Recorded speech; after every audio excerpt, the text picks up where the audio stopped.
Alright, good afternoon everybody, and happy Friday. Hope everybody's having a fantastic start to their day so far. Welcome back to another day of Microsoft Flight Simulator 2020. Currently sitting parked at the gate in Ottawa, Canada. The airport of which we are currently sitting at as well is called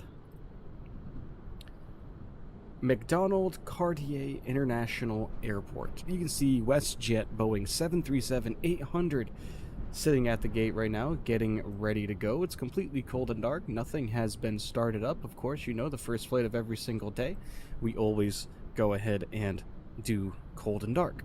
Hello, Mom. Welcome. Thank you for being here. Love you. And you can see the weather is starting to get pretty overcast here. Hopefully we don't get any storms or anything on our departure.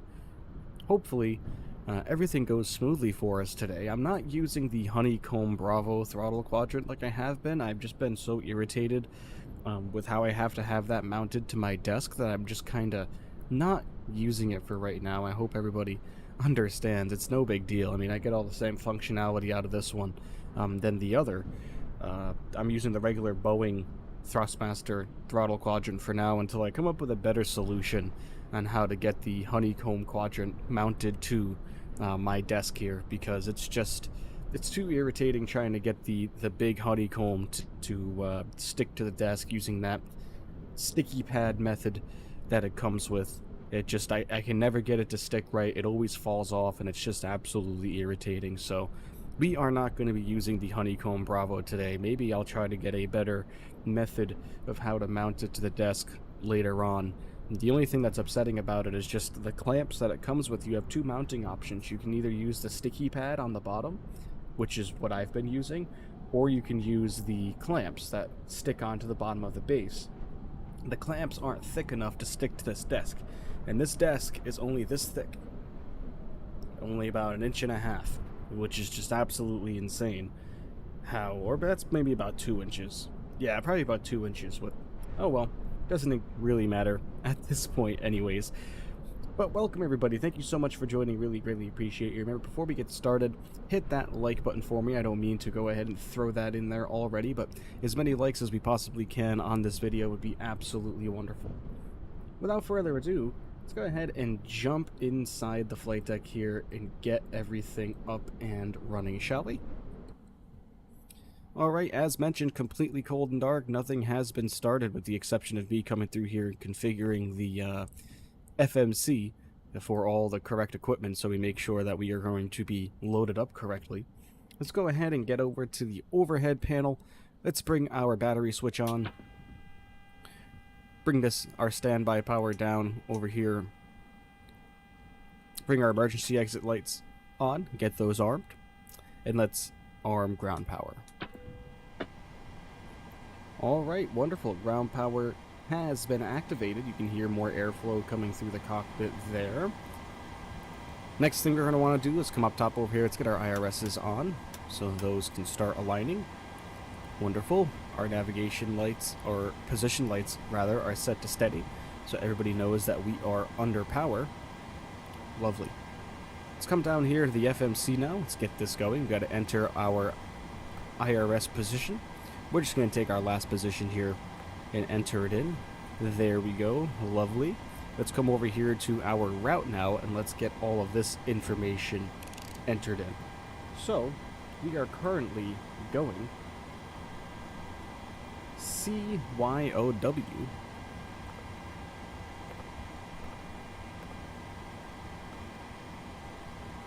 to CYYZ for Toronto. Only about a 50-minute flight time for this first leg, everybody. Only 50 minutes. Not very long at all. And our flight number is... why am I forgetting all of a sudden? WS 3463.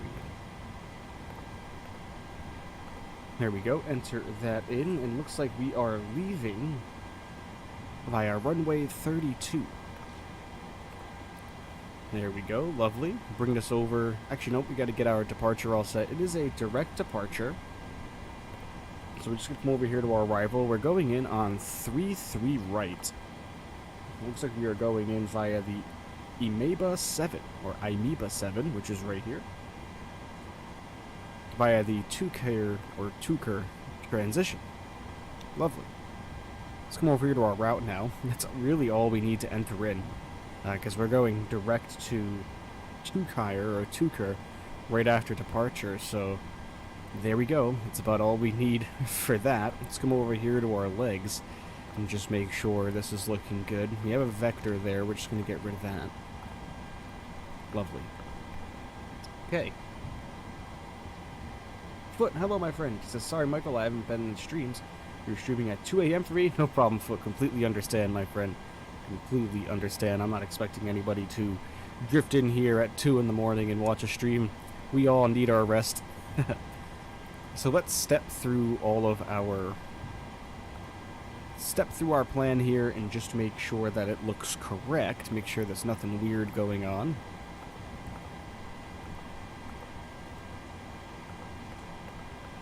There's the arrival, and just in case we need to go around, lovely. Okay, I like that. That looks good. We'll activate that and execute it. Bring this back over here to plan. Now, let's get our performance all set to go, shall we? Come over here to performance. Our zero fuel weight for this first leg is maxed out 138.3, 138,255 pounds. We're going to do 138.3 because it gets rounded up.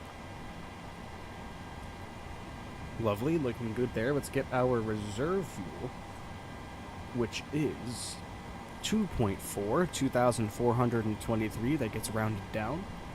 Our cost index is 48. You getting the 787? Nice. It is a good airplane, my friend. Good airplane indeed. Going up to flight level 300 for the cruise. Average cruise wind is 253 at 046.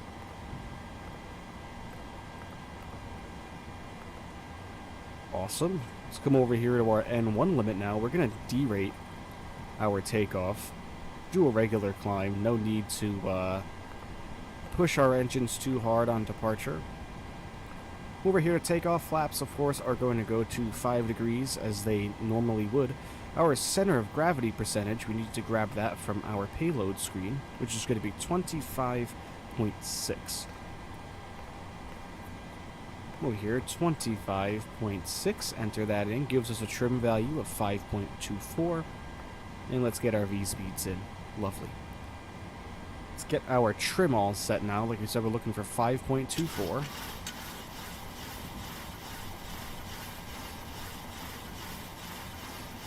Five and a quarter. So that should do it right about there. Okay, pretty sure we are all set to go now. Let's come over here to our legs. And let's just make sure that our altitudes in our leg page coincide with what our chart says for the arrival. Always want to make sure that that is correct.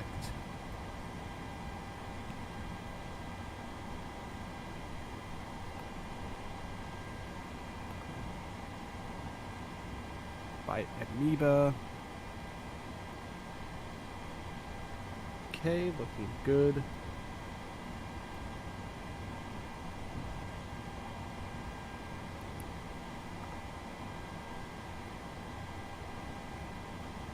Okay.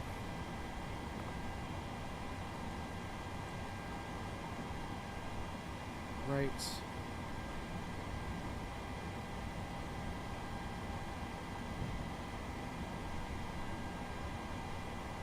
It wants to be at 3,680 feet by Agbeck, so we're just going to have to remember that altitude amount when we come in. So everything is looking good there. Perfect. Let's come over to our overhead panel. Let's go ahead and start the APU.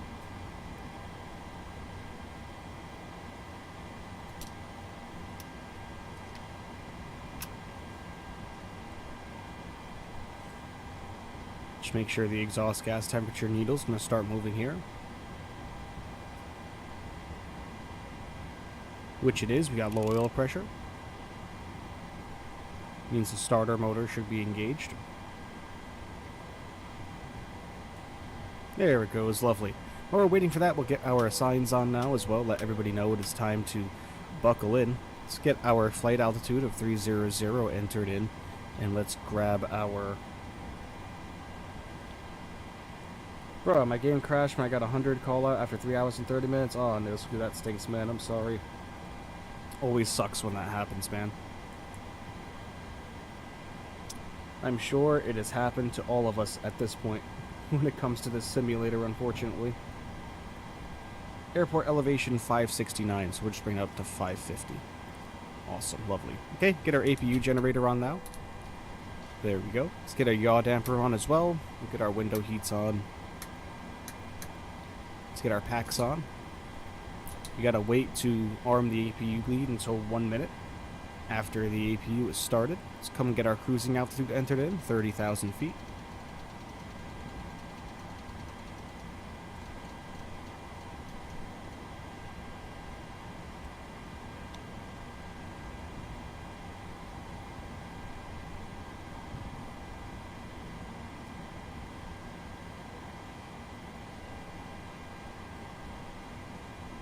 See what was our 159 on our speed V2 plus 10. There we go. Let's grab our runway heading. We're going out of runway 32. 320 degrees on the nose. Lovely.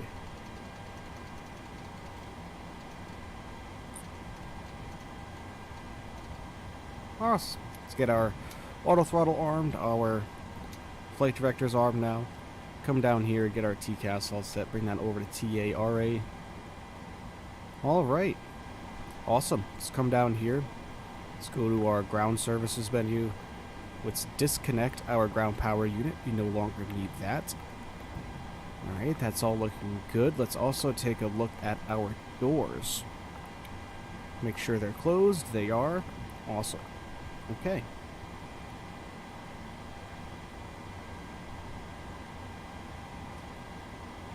I'll be here after rage quit and smash keyboard. Boy, no screw. It's alright, man. You gotta remember that's to be expected with the simulator nowadays. You know, not so much nowadays, but just in general.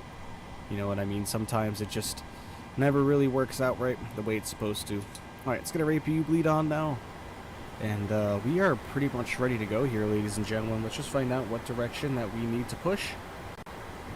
And then we will be able to get on out of here.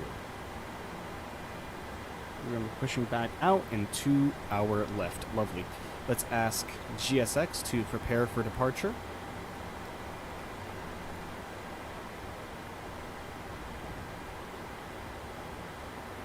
We get our lovely ground crewman over here that's going to get run over by the jetway. Ooh, close one. Not quite run over just yet. Hello, my friend. Hello, Captain. We're ready for pushback. Lovely. Alright, go ahead and do your thing, my friend. We're going to come up back... Oops, wrong one. Back up to the overhead panel. Get our probe heats on. Get our hydraulic pumps on as well. Alright. Bring this down to APU gen. Or up to APU gen, rather. Get our fuel pumps on. Departure check completed. And our anti-collisions on.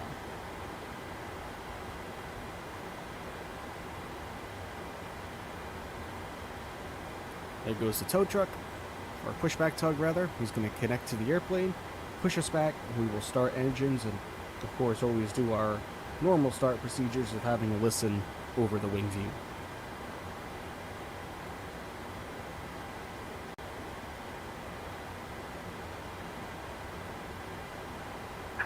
Locking gear.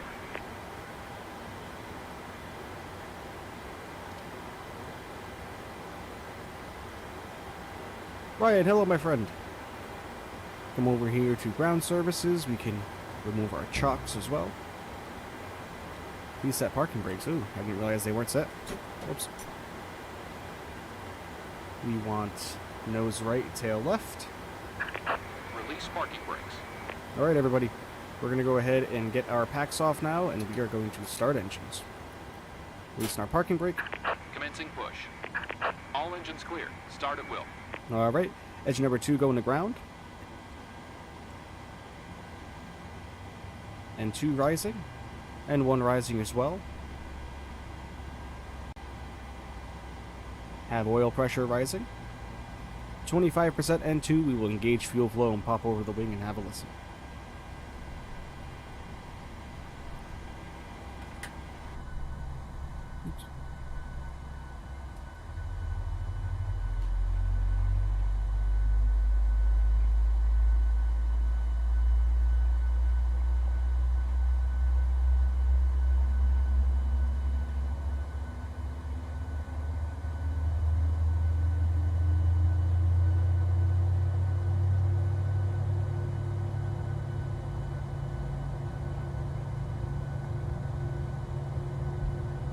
Alright, sounds like we do have a good start of engine number 2.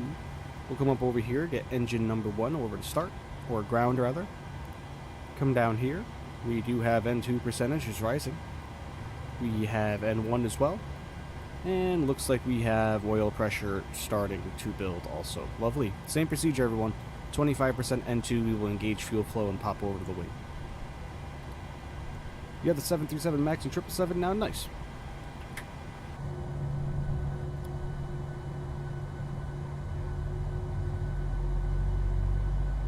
Wow, I remember you having 400 subs. You've grown so much. I know, Ryan, isn't it crazy? So much support, so many new people drifting into my streams. Every stream, it's absolutely fantastic. Samoan, welcome, my friend. Hope you're having a great day.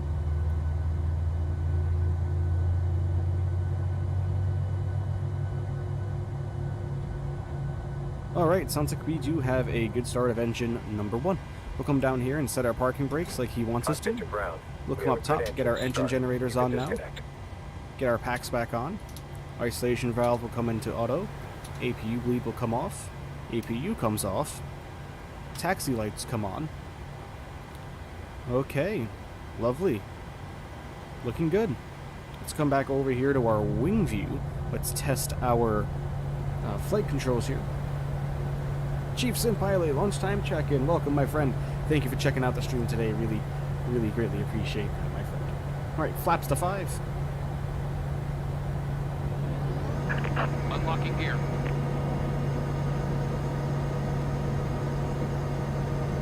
Here's a little update after the rage quit. Keyboard smash, dad angry, me hate my life, my dog, what the heck is going on? Sister got annoyed, mom angry. Well, I don't blame them in regards to smashing a keyboard. Tow truck disconnected. Bypass pin removed. Left is clear. Alright, lovely. Right is clear. Oops, we accidentally went to position 10. My mistake. It's because I'm not using the Bravo throttle quadrant with my D10s for the flaps. Like I said, I gotta get a better method of mounting the Honeycomb Bravo quadrant here because I hate the... It's just really sad that the mounting clamps it comes with are so small. I mean, this desk isn't even that wide, but, you know. You should do a Discord group flight? Oh yeah, man, those are coming. I also wanted to put something out there and let everybody know that I did make my first flight on the VATSIM network 2 days ago. It was Wednesday. I made my first flight on the VATSIM network, and it was a success. I only have had controllers for departure out of Atlanta, but we had ground, we had tower, we had approach and departure out of Atlanta, so it was very, very nice. And I think it went pretty well. Didn't really make any mistakes. I did You bought bigger throttle handles? Yeah, so did I. I mean, the bigger 737 ones for the Honeycomb Bravo. And thank you, pilot. I really appreciate that, Chief. Yeah, I was nervous at first, but eventually I kind of got over that. Once I heard other people on the radio as well, and hearing them not following the rules whatsoever either, and proper radio etiquette, I was kind of like, oh, well, I think I got this down pat, and it went great. It went really, really great. I did mess up one thing. I didn't realize at the time when I was on the ground in Atlanta, there wasn't clearance. Clearance wasn't online, and they gave me, I'm not sure if it was the tower or if it was ground, but somebody gave me clearance, and it was by text, on the V-Pilot tool, and I didn't realize it, so I radioed in for clearance to Tampa, and he was like, oh, we already gave you clearance. I was like, oops, sorry, didn't realize that, and that's the only really boo-boo that I made. What airport and service are you on? We're not on multiplayer right now, my friend. Not on multiplayer right now. It was giving me trouble, and I was having CTDs with it on, so we're leaving it off for now. Alright, parking brake is released. Let's get on out of here, everybody. Let's get to runway 32.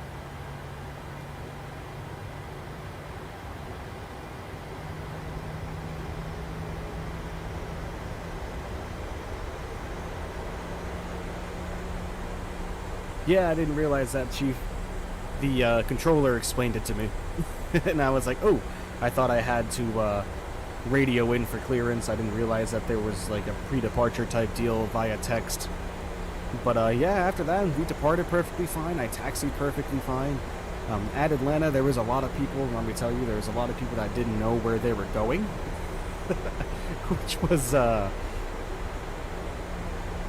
Which was funny. You know, people were like, what taxiway do you want me to go down? What, left on Charlie, right on Bravo? And I was like, seems like I was getting very nervous about a whole lot of nothing. You know one of the controllers at ATL? Nice. Yeah, I forget the gentleman's name yesterday. Was his name Jack? I want to go with his name was Jack. I might be wrong. But yeah, he was very nice, very helpful. Alright, we gotta cross runway 7 up here to get to runway 32.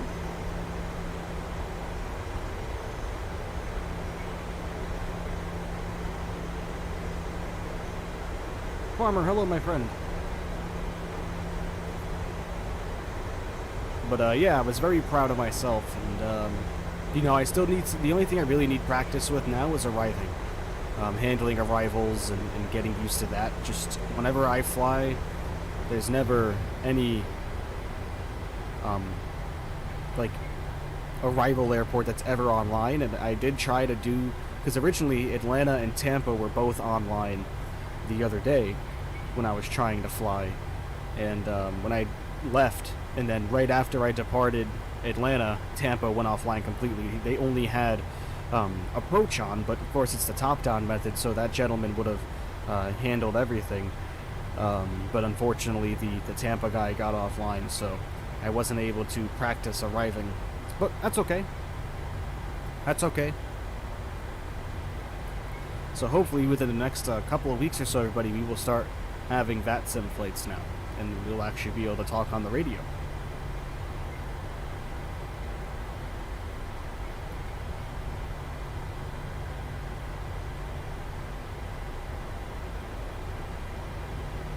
VATSIM is more laid back than Pilot Edge. Don't use Pilot Edge unless you are very confident about talking to ATC. Pilot Edge is a lot more strict.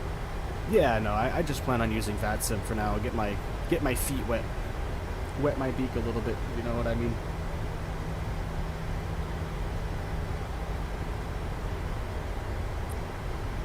Give me something to wet my beak.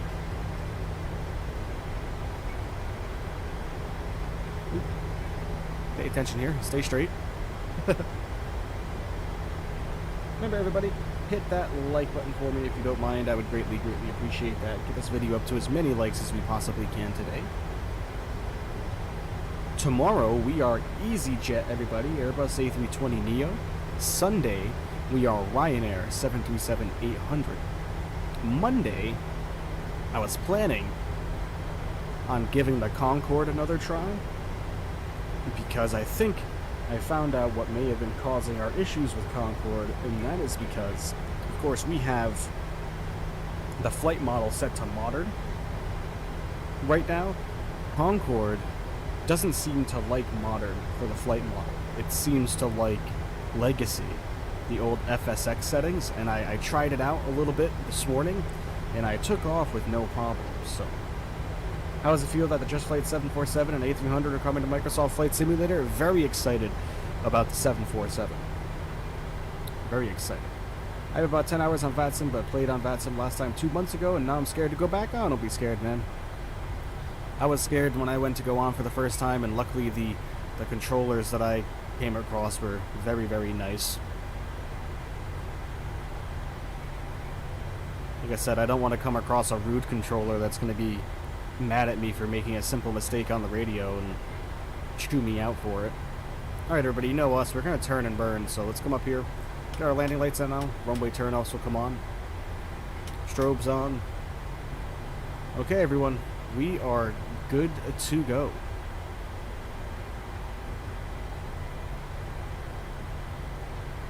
Come on, welcome my friend. Alright everybody. Throttle's coming up to 40%. I can't wait to get pedals, so I have to stop reaching across like that.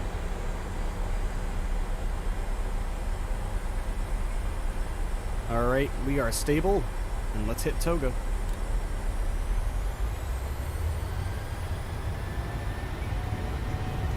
Airspeed's alive. 8 knots.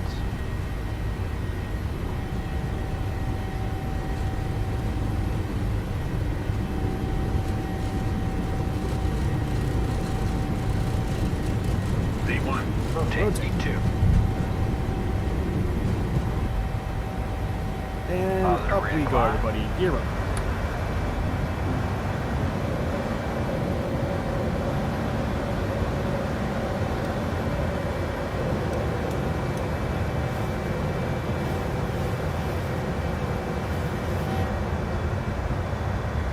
Oh boy.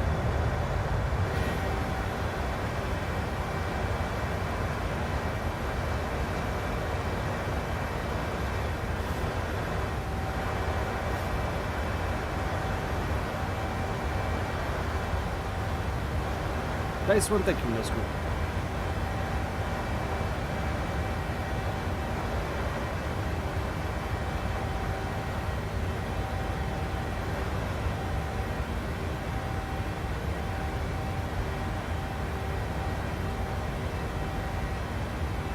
Alright, awesome. Let's go ahead and get VNAV and LNAV engaged. Autopilot comes on. Alright. Auto brake comes off.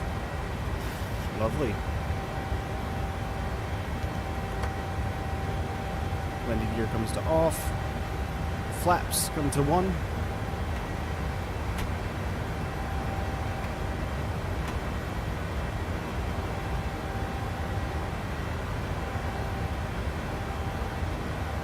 Rocket takeoff, oh yeah.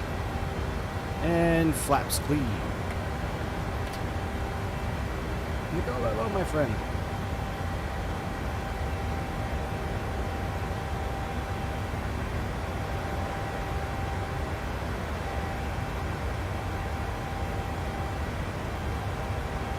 You want to fly the ESGG in the future? That sounds Swedish. Is that correct? What does the trim wheel do? Trim wheel's down here and basically trims your airplane for pitch control.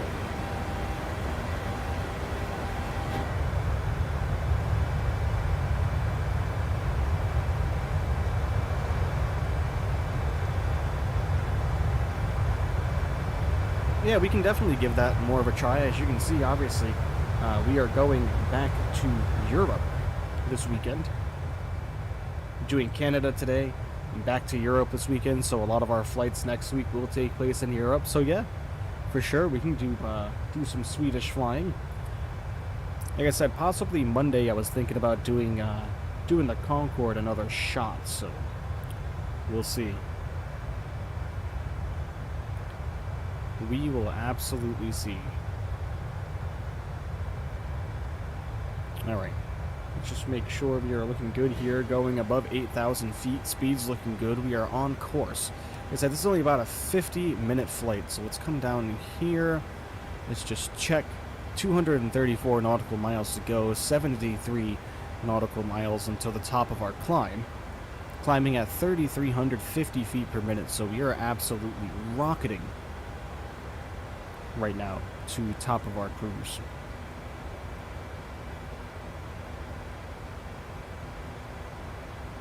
There goes 10,000 feet. We got our landing lights off now. Awesome. And up we go, everybody. Check your DMs. All right.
The Xbox Game Pass good you have gave you the 787. Nice.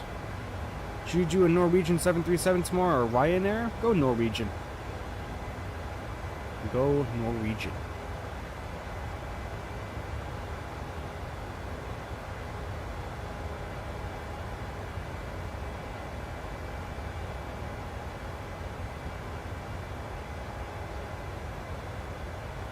All right. Well, thank you everybody for coming and hanging out with me today. Really greatly appreciate you.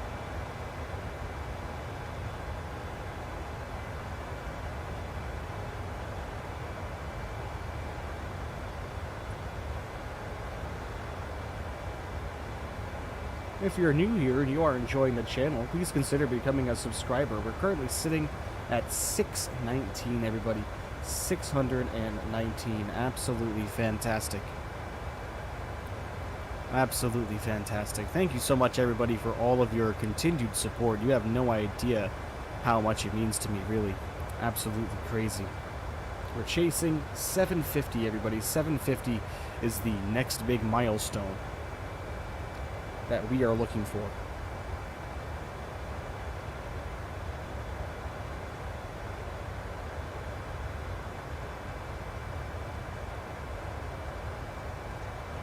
Alright, let's get some tunes popping, everybody. Like I said, this first leg is only about 55 minutes, not very long.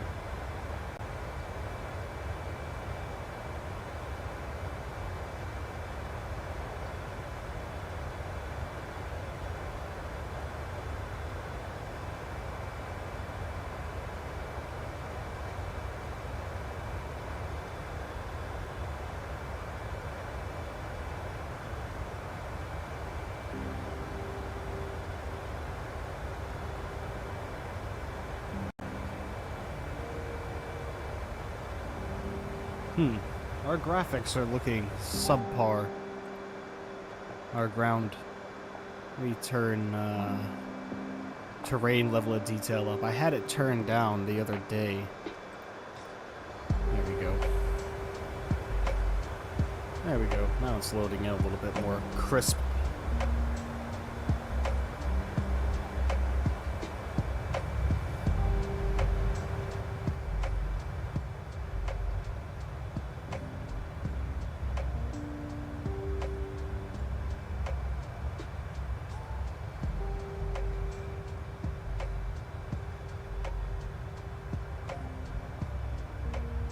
As mentioned, you can now track our flights on Volanta, everybody.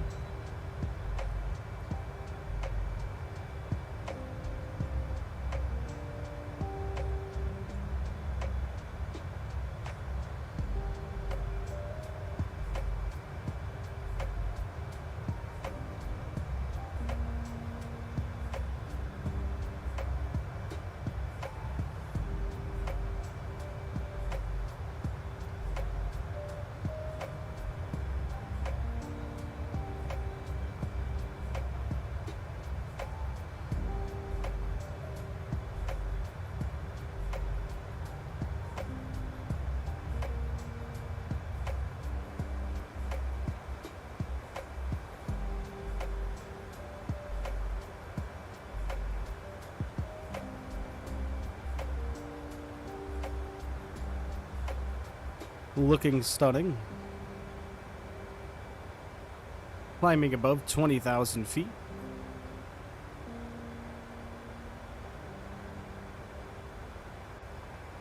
Top of climb at about 40 nautical miles. We're probably only going to be cruising for 5 minutes at most.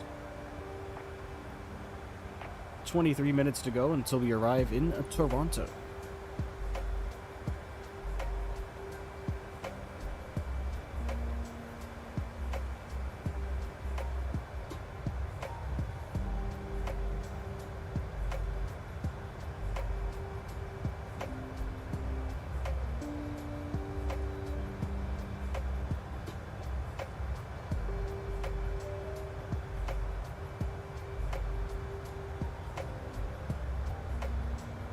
How many legs? Just 2 for now. In Discord, I did put up that depending on how long the stream is going, generally I like to stream for about 3 to 4 hours.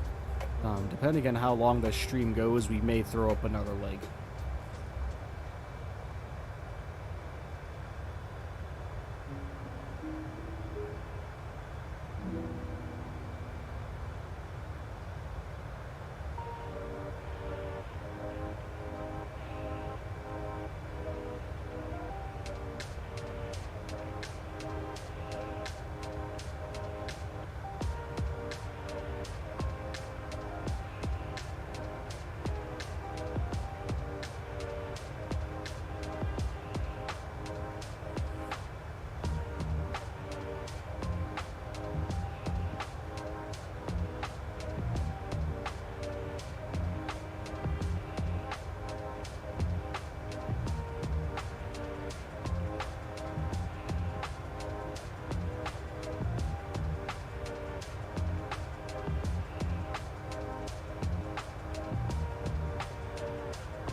How long's the flight for the second leg? About 52 minutes.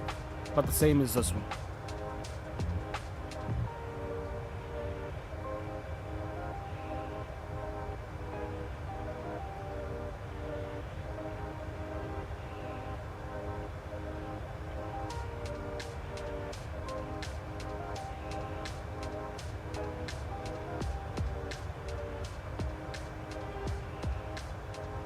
Remember, everybody, hit that like button for me. I would really greatly appreciate that. And if you are new here and you are enjoying the stream, please consider becoming a subscriber and turning on notifications for the channel. I would greatly appreciate that as well. As mentioned, we are currently chasing 750 for subscribers. We're at 619, growing more and more every single day. So thank you so much, everybody, for all of your continued support. Thank you to all of my donors as well. Speaking of which, let's get our tip ticker back on there. There it goes. I had to turn the tip ticker off the other day because, for whatever reason, and this is probably just the airport, I bought a scenery for my local hometown airport over here that I fly out of myself, and it's absolutely... It's terrible on my frame rates, man. I don't know why. For such a small airport, there's not much to load, and it hits my frames pretty god-awful, so... Short stream today, yep, I realized that, and that's why, you know, considering adding another leg in.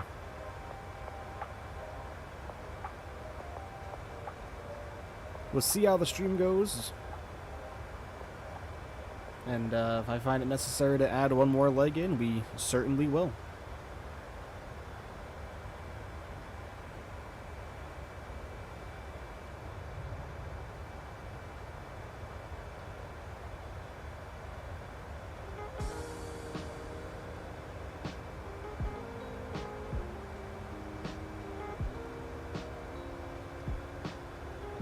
Tomorrow's stream starts at 10 a.m. everybody.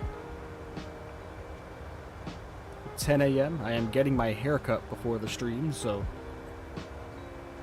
Normally we start at 9 on weekends. Sunday we start at 9, though. Sunday we have 3 legs. Ryanair, Boeing 787-800. Should be a good one.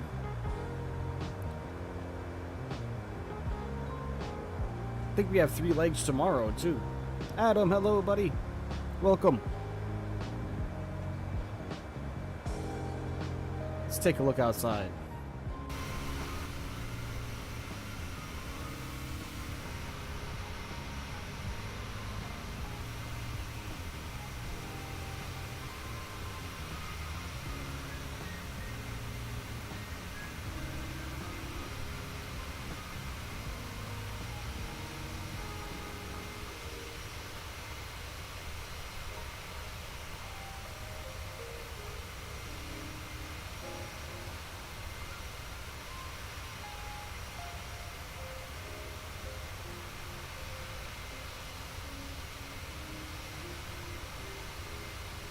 Looking absolutely beautiful. Look at the lovely airplane. God, love the 737. Alright, I believe we just reached our cruising altitude. Let's get back inside. Have a look. We did. Look, that top of descent is in about 20 nautical miles. Yeah, 25. So we are not cruising very long at all.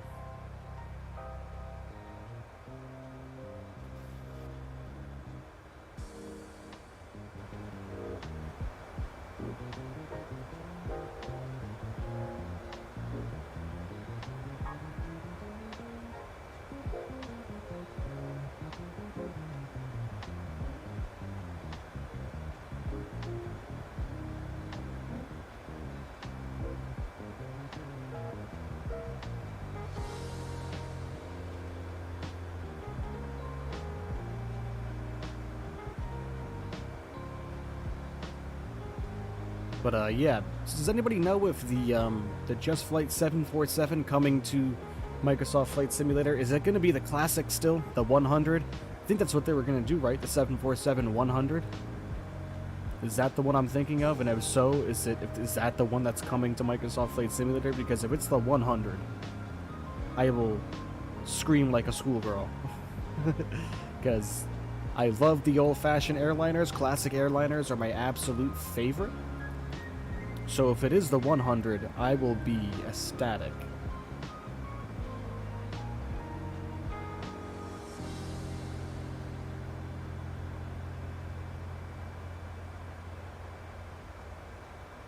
I mean, a lot of people are upset, you know, from what I've seen on when FS Elite posted the news when I saw it the other day. A lot of people were upset over it, but, you know, unfortunately prepared, P3D is dying. You know, this simulator and X-Plane 12 are the future, you know what I mean? Think about how old Prepared is, and the fact that it runs off FSX, and think about how old that is. You know what I mean? Like, it's... the future is now, old man.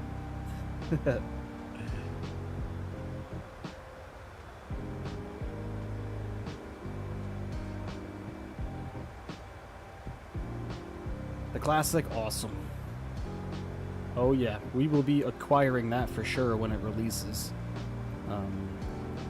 I doubt we're going to be getting it anytime soon, but we'll see.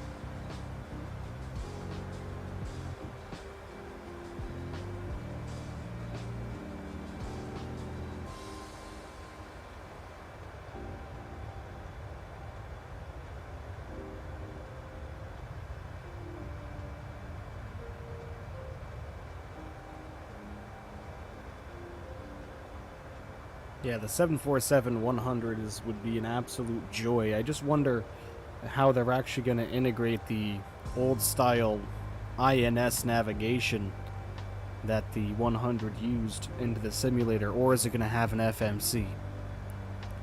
Kind of like everything else. I'm going to be interested to see what they do.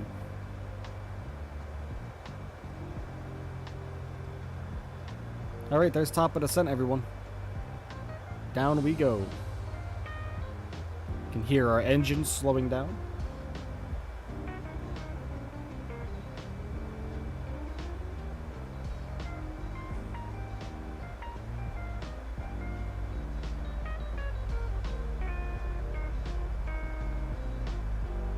Three legs, yeah, probably more than likely we will add another.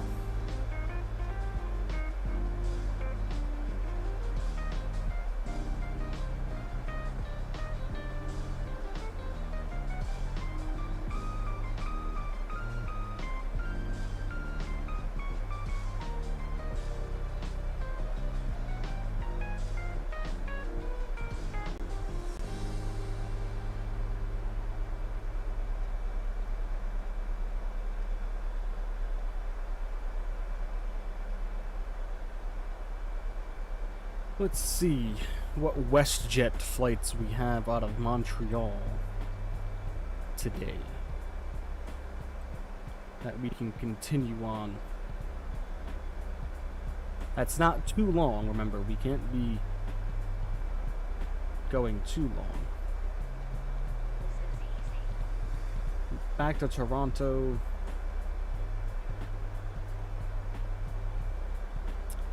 Calgary, that would be too long. That's pretty long.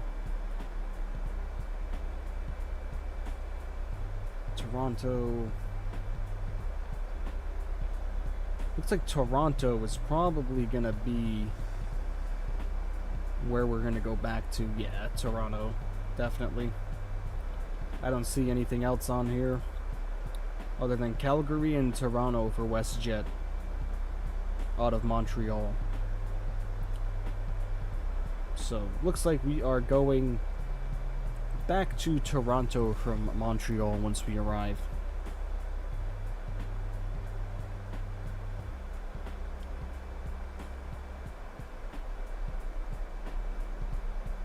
Yeah, the deluxe edition, nice. 747-100 looks good, and I think it will have the older nav system. But I hope you can choose what nav system to use. You prefer the moderns? Yeah, you know. I haven't used INS in so long. Back since the old SST Sim Concord days, everybody, when you had to install Siva INS, where Siva INS was a third-party add-on in order to get the inertial navigation system to work properly. What a trip. That was so long ago. I was like 14, 13 years old flying that. Michael, this is proof Airbus is smarter than Boeing? What do you mean? I mean, I wouldn't say that Airbus... I wouldn't so much say that they're smarter. But, Boeing needs LNAV and VNAV. Airbus doesn't. Airbus has LNAV and VNAV. It's done automatically via the autopilot. It's not something that you initiate. But, Airbus does have it. It's just, like I said, something as soon as you go into managed mode on the autopilot, the FMC just knows where to take you and what climb rate and what altitude to be at. Which is why in the fly-by-wire Airbus, VNAV isn't integrated into the systems yet. That's why you need to select your own descent rate. So, in Microsoft Flight Simulator currently, the Boeing, the PMDG, is smarter than the Airbus. Unless you have the Phoenix, in which case I don't, so. Alright,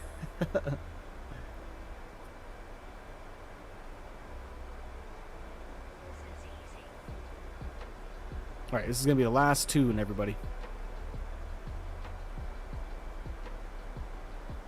Music will come off at 18,000.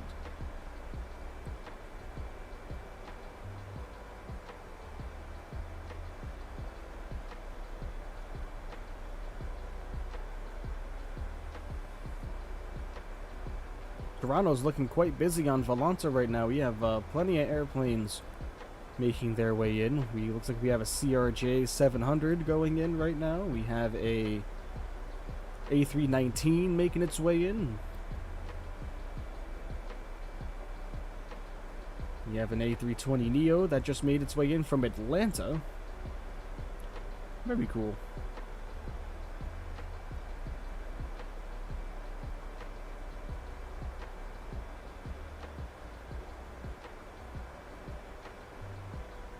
We have an A320 that just departed.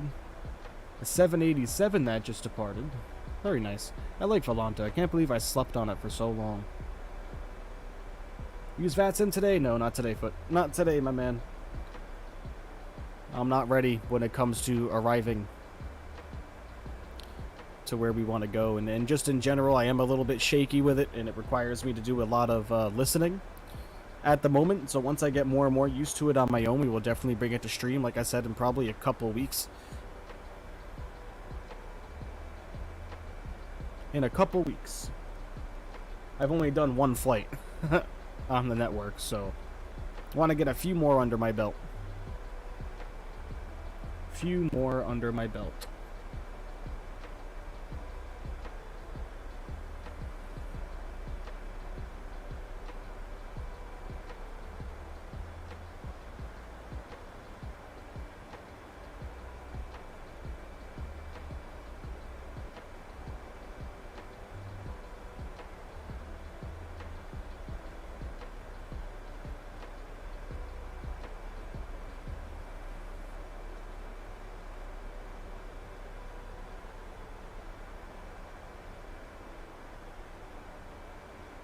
Alright, last tune. There goes 18,000 feet. Lovely. We got about 93 nautical miles to go. Take ourselves out of standard mode. Go. Awesome. Hope Just Flight gives a 747 Classic a flight engineer, so we don't need to babysit the fuel balance all day. Yeah, hope so as well. At least kind of like, or like an auto balance button, adding their own button on the engineer panel that you can just click in where it just automatically balance the airplane for you. So, and that's kind of what I don't think that Microsoft Flight Simulator has complex enough systems for that yet, to be completely honest with you.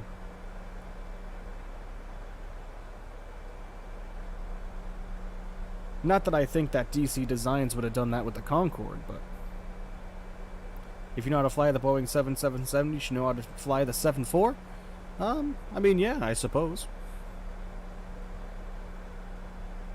They just fly differently, but as far as systems go, then yeah.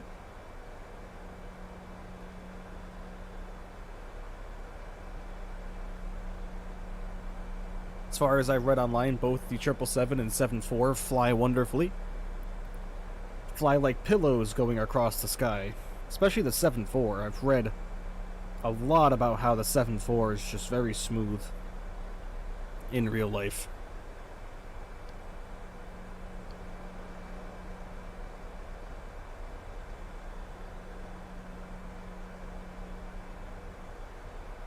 Maybe one day we'll see the return of the 747. Who knows? Unfortunately, I think the last one just rolled off the assembly line a few days ago. I believe I saw that somewhere, if I'm not mistaken. As sad as that is, guys, the last 747 has rolled off the assembly line. For now, who knows? People might get more. 747 has no issues for you? Are you talking about the Asobo 747? I assume you must be. That one didn't really give me any issues either. The salty 747 is where I had the issues. And that's just because the developer was trying to improve on the airplane, make it a more realistic FMC, make the overhead panel more realistic, and same thing with the autopilot, but you know, it is what it is. But the regular Asobo never really gave me any issues, but I haven't really flown it that many times. Atlas Air is the last 7.4, yep. Very, very, very sad.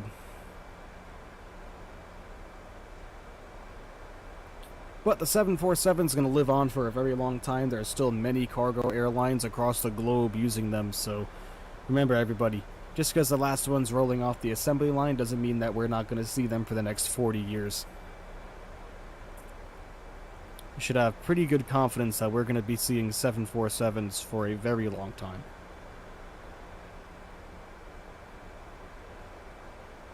At least I'm pretty confident in it.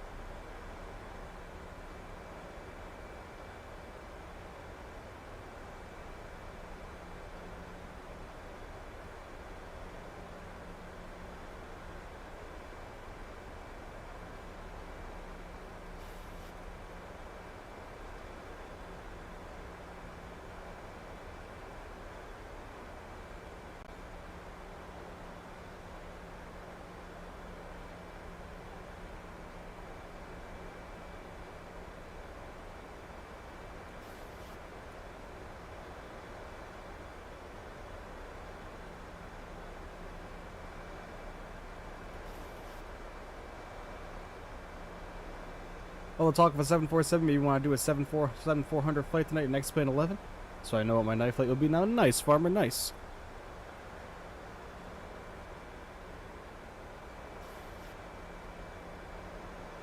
Yeah, I reinstalled the Salty 7.4, so I was contemplating toying around with it and giving it another go.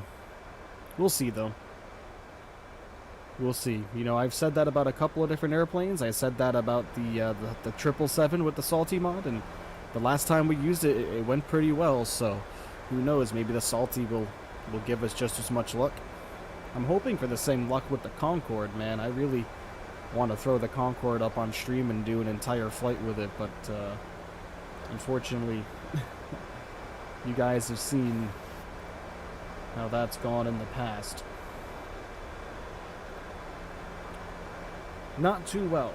Not too well.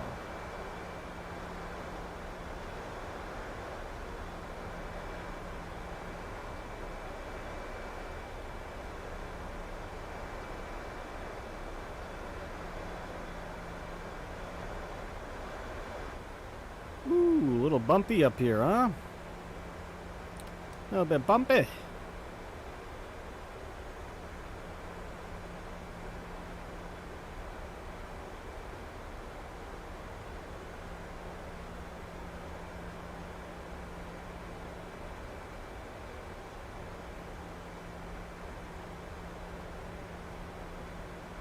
When am I going to fly the 787? That's usually saved for long hauls. We do the 787, so probably our next long haul subscriber special will be with the 787. That's if the A380 doesn't release before then. Okay, here comes 10,000. Get our landing lights on now.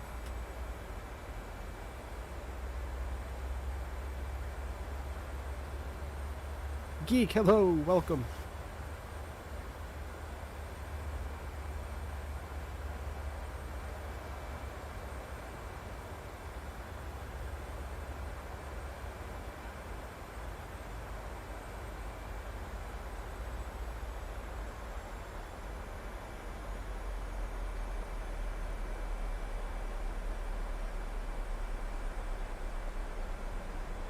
Don't always do subscriber specials? Why?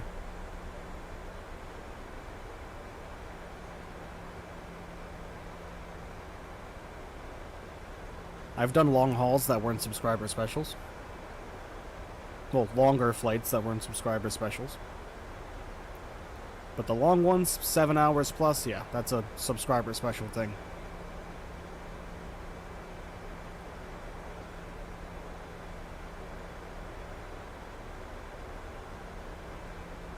You been always do long hauls? Oh yeah. Yeah, like I said, long haul streams are the 7+ hours flights is where you'll see those. But just the other day, I mean, when we did Hawaiian Airlines in the A330, that was over 4 hours.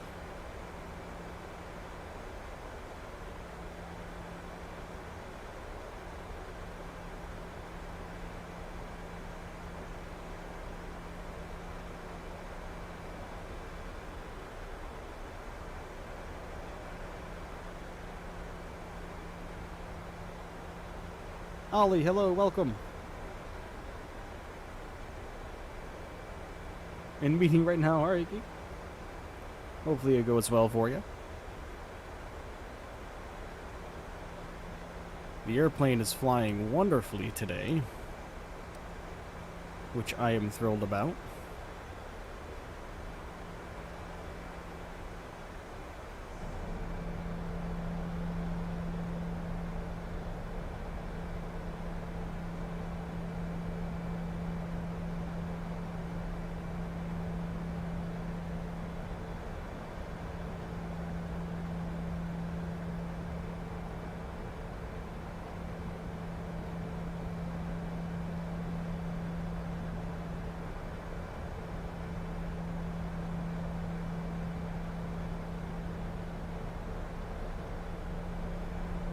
See Toronto down there below us, or what's the beginnings of Toronto?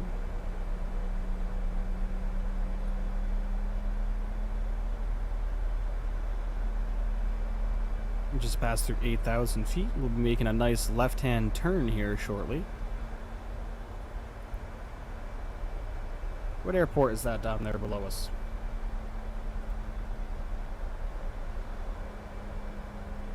On our left-hand side. York Center. Don's View Airport. Interesting. Don's View Airport. Very cool. Never heard of it, but cool.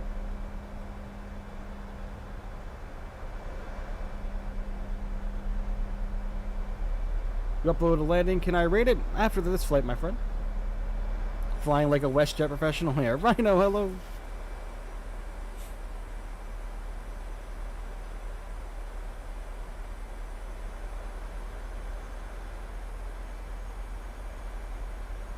Alright.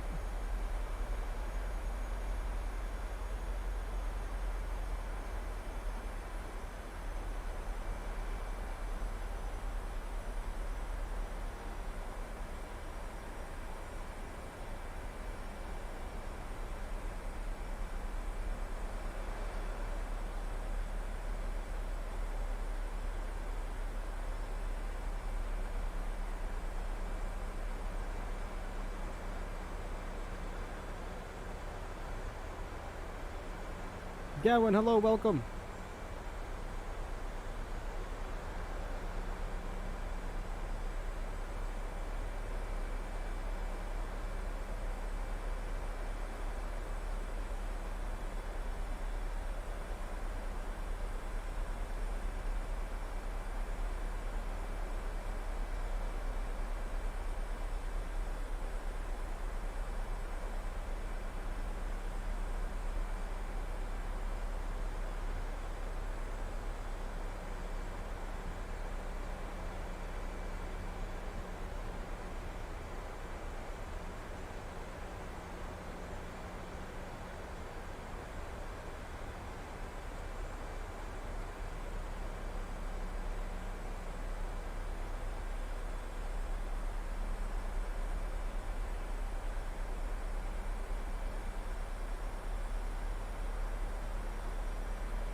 All right.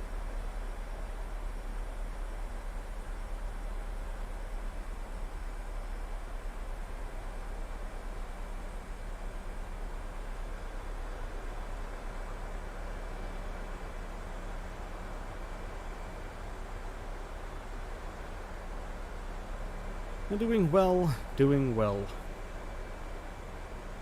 Oh, thanks, Ryan. Appreciate that, my friend. I love all my viewers too. You guys are the things that keeps me going, so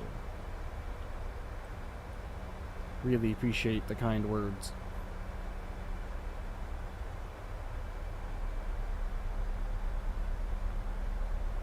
And everybody hit that like button for me if you haven't done so already.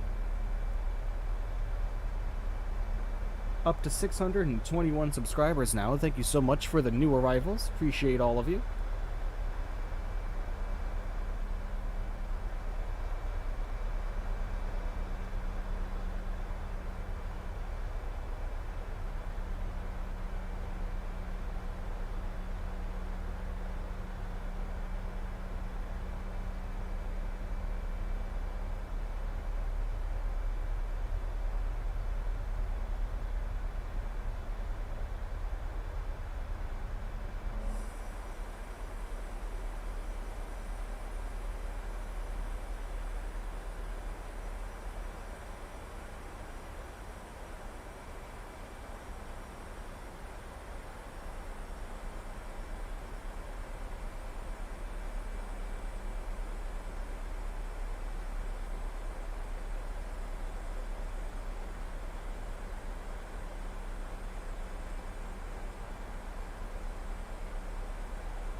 All right.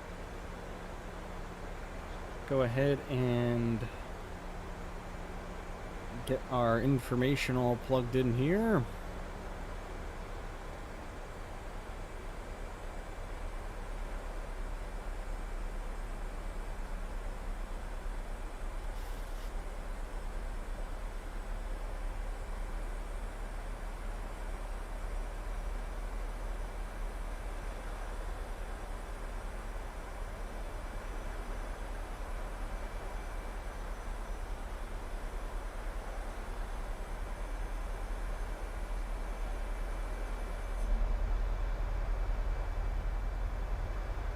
Look at the lovely water. The water looks so good in Microsoft Flight Simulator, it really does.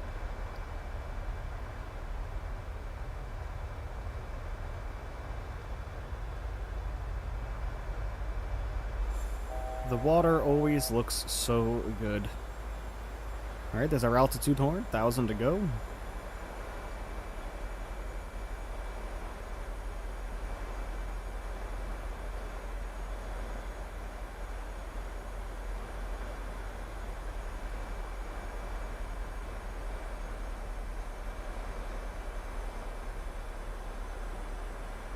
We'll be landing Toronto.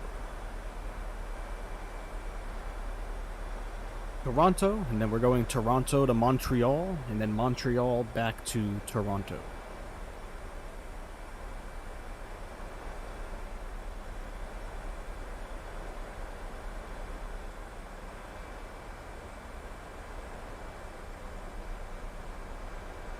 Okay.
Alright, we need to be at 3,700 by the time we get to Quebec there.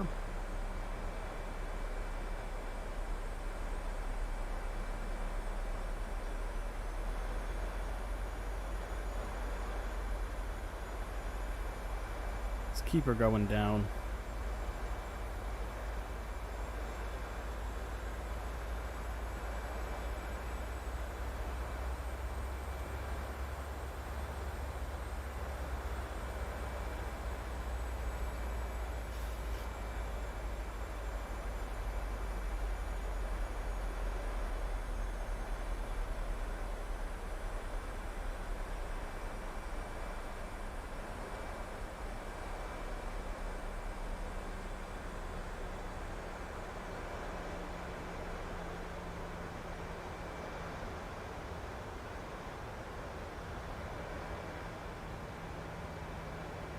All right.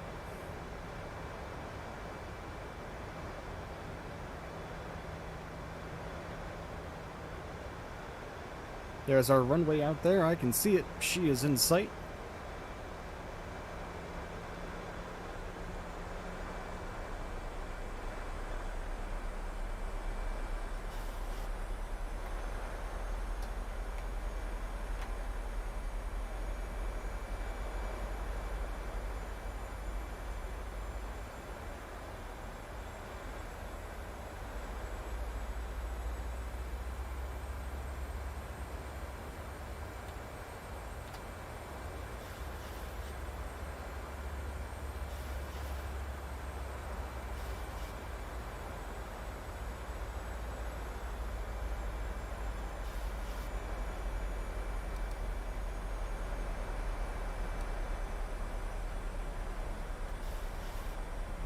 Long AFK playing Minecraft, nice. Nice, Milsy, nice.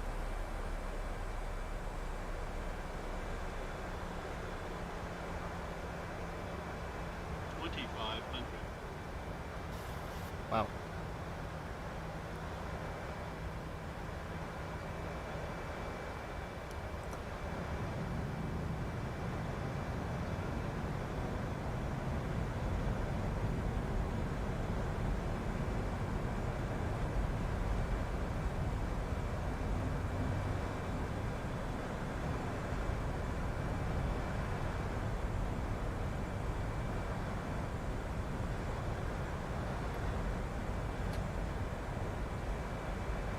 Get our replay going.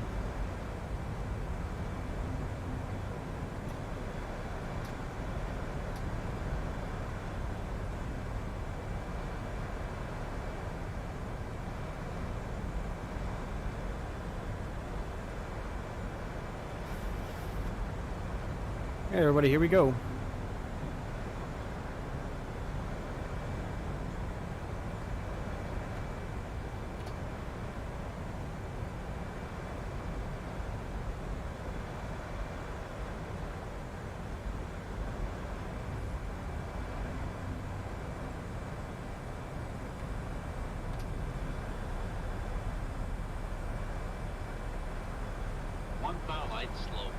Alright, my control. Already with the glide slope warning. Auto throttle off.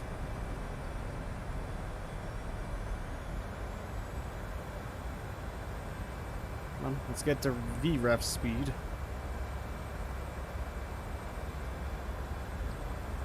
A little bit low. There we go. Right back on track.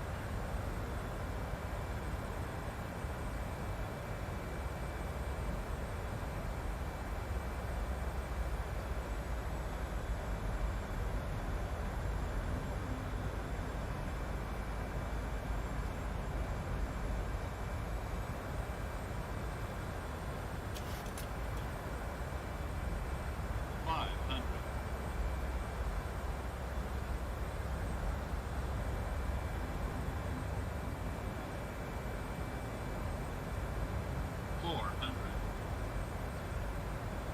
23 knot headwind currently. 300.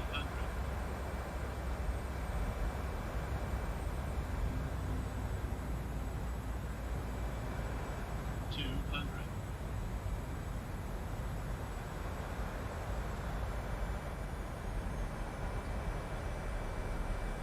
100. 50, 40, 30, 20, 10. Oh, with the float. Oh, the big float. Come on. Sometime today, airplane. There we go. Oh, rough nose touchdown. And we slowed right down. Okay, that was weird. Almost like our parking brake was engaged. Interesting. 110. What a hell of a float. It almost seemed like our parking brake was engaged there. You see how fast we slowed down? What on earth was up with that? Oh boy. Alright. Lovely.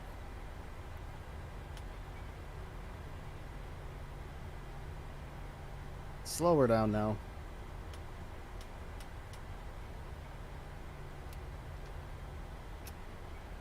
Let's go find some other WestJet airplanes to park next to over here, yeah?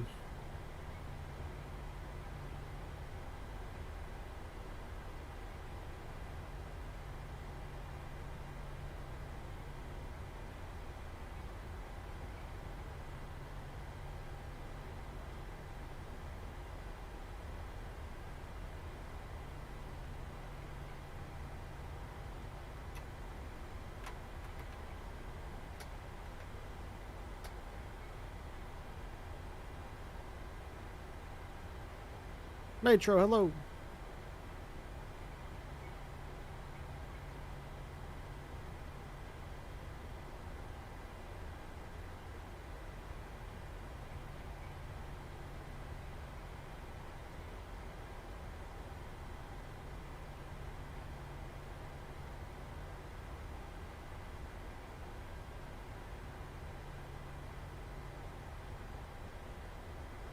Long time no see. I know, man. Where you been? You at school? Ah, I see. Gotcha. Gotcha. Oops. This should have stayed on.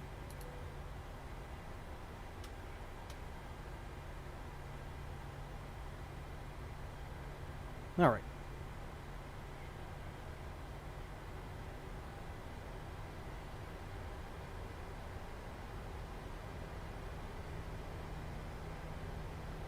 What on earth is that?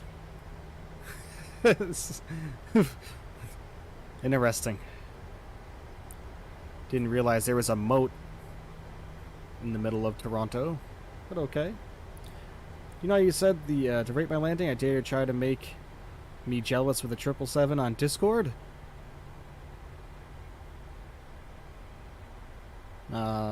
Ooh, connection loss, lovely. I forget what, when we did our last 777 flight, I forget the landing rate we got on the 777. I think it was like 118-ish. That's usually my landing rate in most airplanes is like 118. Sometimes anywhere up to 200. We landed in Providence the other night. Very rainy and bumpy arrival, and we were at like 227, which was quite ugly, but given the state of the weather for that stream, I think I was a free pass was okay for me on that one, because that weather that day was very ugly.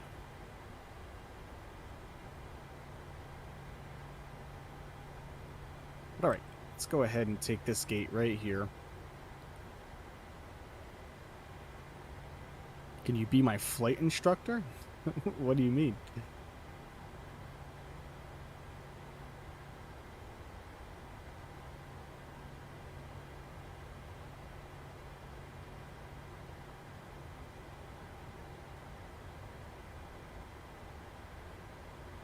A little bit more straight than that here, guys. Come on.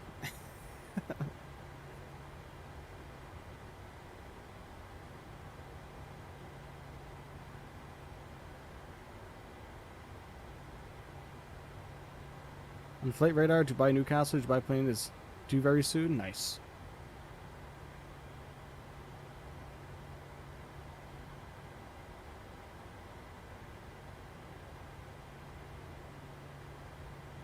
Hey. Alright, let's get our airplane all configured for the landing again. Seeming as we need to do this whenever we come in. Let's get to this view for the first one. We'll come up here to the replay window. Stop the recording. Hit play. Skip ahead a little bit here. There we go. Oh, that doesn't sound good.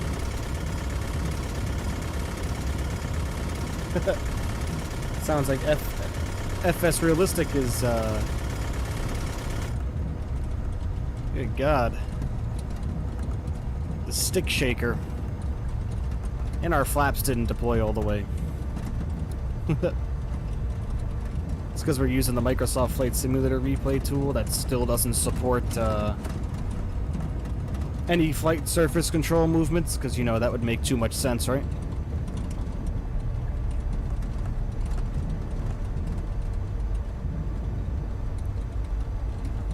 That would make far too much sense. And get ready for the long float.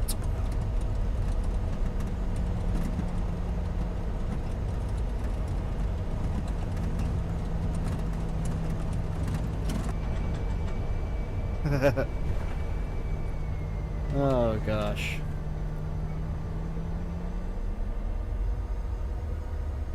And we can hear our flaps are still going.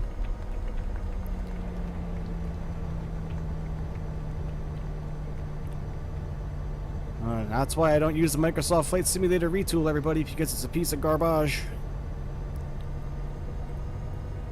Alright, let's get a different view.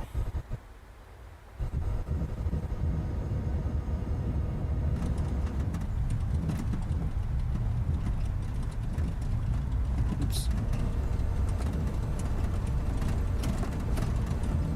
God, FSRealistic, why?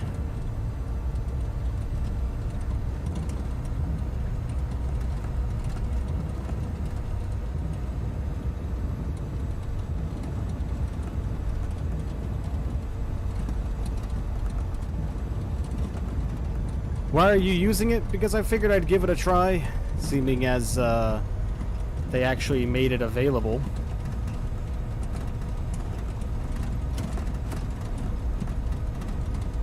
Let's see this butter. Yeah, we got, what was this one? 110? That's what LRM said for the second one. But we floated like crazy.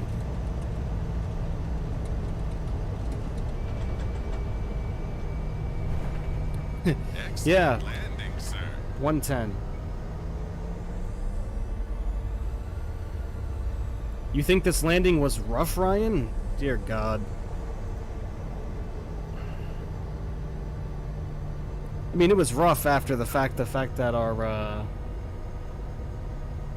for some reason our brakes were fully engaged. No, Ryan, I disagree, man. 110 is pretty darn good on the touchdown. Okay, guys, I'm going to the landing gear view. We're going. Chill. Chill, chill.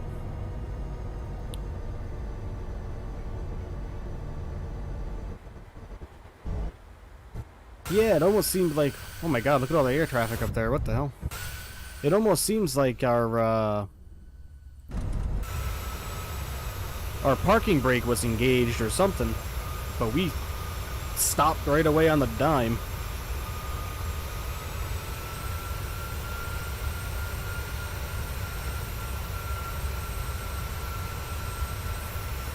.110 is between butter and smooth. Oh my god. You guys and your super critical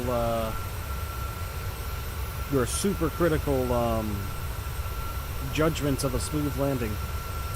Minus 110 on a touchdown, guys, is about as smooth gets.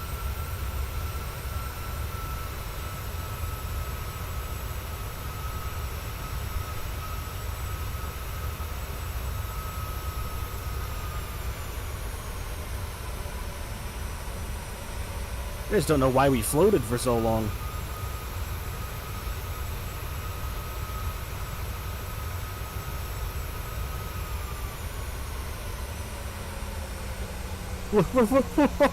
Look, yo. My goodness. Yep, and then there goes the nose wheel slamming right into the runway.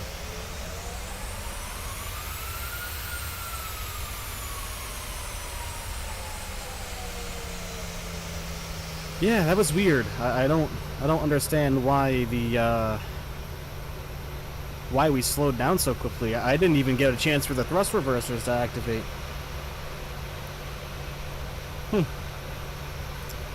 Weird.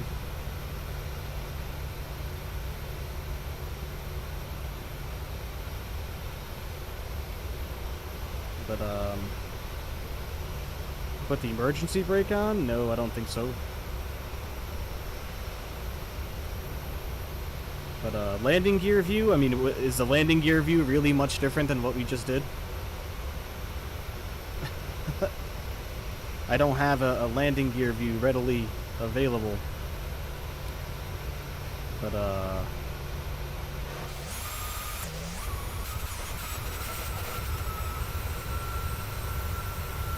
try to get to it for you.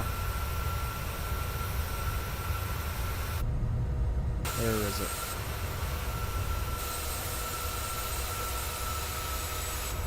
There's one. Like I said, I'm not sure. That's looking like that's going to be about as good as it gets right here.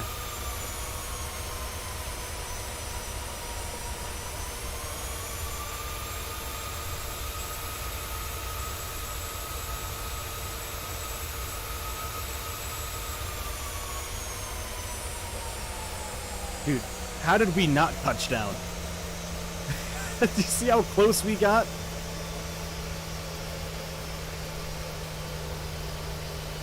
Golly, how did we not touch down on that first one? My goodness.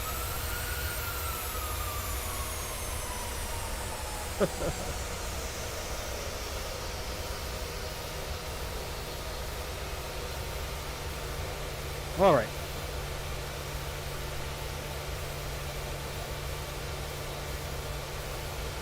That would have been perfect if somehow our brakes weren't on.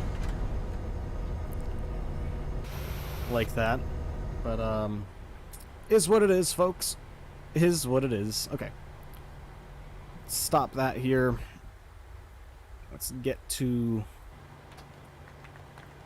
where we are. Parking brake is still set. Get our flaps back down. Oops. Let's see, is our APU generators on still? Yep, they are. Bleeds can come on as well. This can come down to open. And let's get her shut down.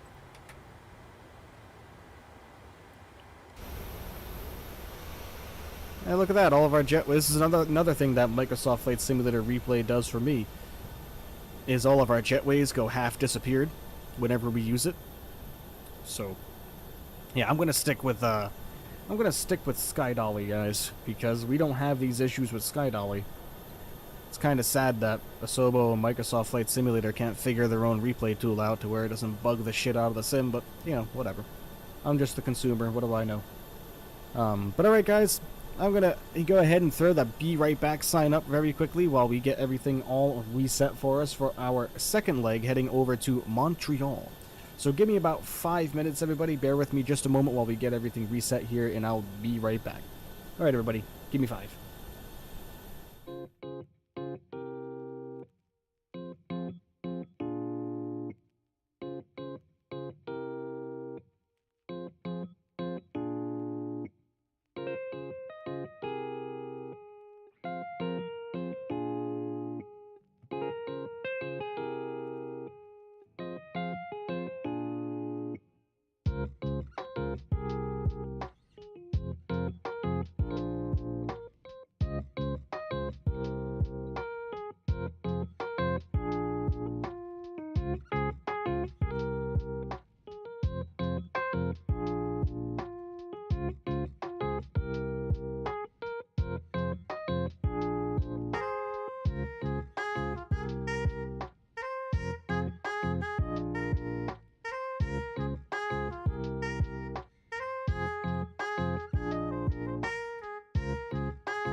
Alright everybody, welcome back. We are all reset and ready to go to do our second leg to Montreal, everybody, from Toronto. You can see we are parked at the gate, had everything reset, so now our jetways are invisible. And I also switched back to the Honeycomb Bravo throttle quadrant for this one, just because when I switched to the other one we had that problem with the brake on the with the Thrustmaster quadrant, so I don't trust it. So we're gonna use the Bravo and see if we don't have that same issue again. I'm not thinking we're going to.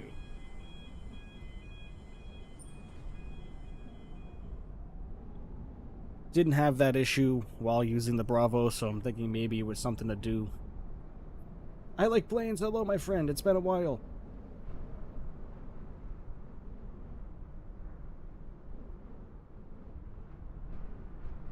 Alright. We are ready to go, everybody. Let's jump inside. Might not remember me? Of course I do, man. Of course. Hence why I said it's been a while. Alright. Let's go ahead and get everything already planned out with our flight plan. Just been doing schoolwork, don't want to get behind? Completely understand, my friend. You don't need to explain to me. Alright. Let's go ahead, everybody. CYYZ for Toronto. Let's head over to Montreal, shall we? Heading over to CYUL. There we go, lovely. Heading out on runway 33 right, which is the runway that we just landed on. Get our same flight number ready. Theme Park God, hello. Welcome back. Thank you for tuning in. WS3463, still the same flight number. There we go. Awesome. Let's get our departure all set and ready to go. Let's see what they want us doing out of 33 right. Ooh. Let's see. The dead key 5. We have dead key 4. Alright, I guess we're going to have to take it because PMDG has outdated nav data. Via the Miglo transition, at least that's right. Let's head over to our arrival. Let's see, 24 right, ILS runway 24 right via the Habs 6. Via the Habs 6. And the Miglo transition as well. Okay, lovely. Come over here to route.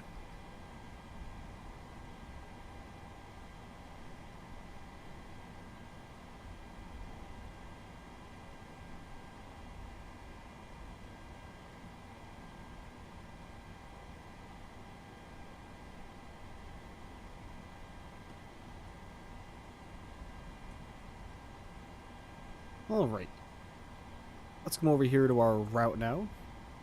We really need an A300 Microsoft Flight Simulator. That should be coming soon. Just Flight just announced that they are bringing their 747 and the A300 over. Alright, let's get our legs all set. We had a vector there. Have another vector here. Alright, now let's check our legs on our navigation display. Bring this over to plan. And let's step through each one of them and make sure everything looks good, nothing looks weird. Alright, that's looking good to me. Lovely. Come over here to route. We'll activate that and executed it. Bring this back over to map. Okay, awesome. Boeing 747, they're going to make the classic, the 100. 747-100. Okay, zero fuel weight again for this leg is going to be the same as last time. We have a completely full plane of 138.3. There we go. Our reserve fuel is going to be 2.4. Cost index is going to be 12. Our cruising altitude is going to be 350. Lovely. Our cruise wind is going to be 249 at 42.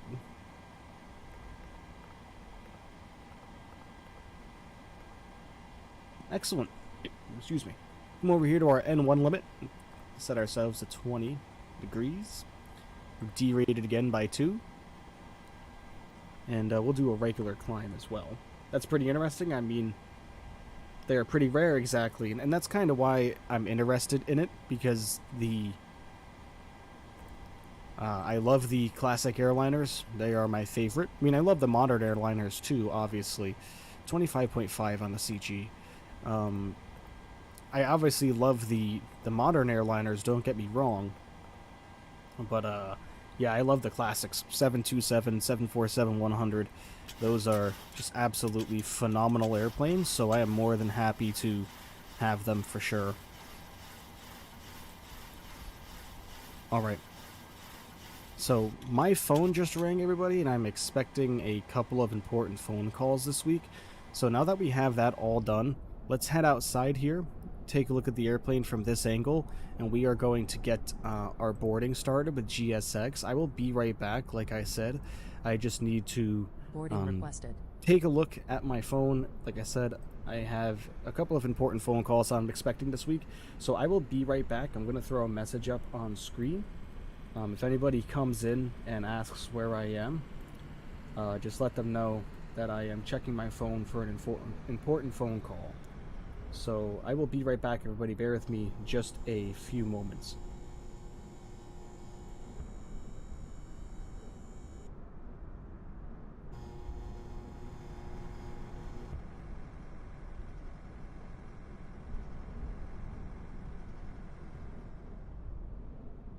Pilot's boarding starting.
Crew boarding starting.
Your crew has boarded.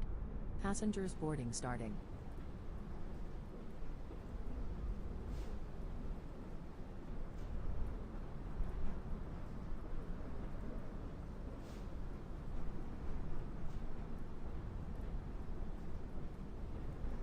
Alright everybody, I'm back. Again, sorry about that. Like I said, just expecting a very important phone call here today, or in general. Oh my, what's going on with the focus? Come on, focus. What are you doing? Seriously? There we go. Okay. Yeah, like I said, expecting an important phone call. So, and where's our luggage car? Why are our luggage cars not here? Is that them seriously just coming now? For Fred F's sake. Yep, that looks like that's them just coming in now. Good lord. Oh, look, what's this? What's going on over here? Wow. Okay, well, this is gonna... That took a lot longer than I expected. But, anyways, while we're waiting for them to do their thing, let's go ahead and get our autopilot all set up and ready to go. Okay. We are going up to 350 on the cruising altitude. You're trying out the CRJ 900 from Airsoft. You'll see the hype. Now taking off. All right, man. Let us know.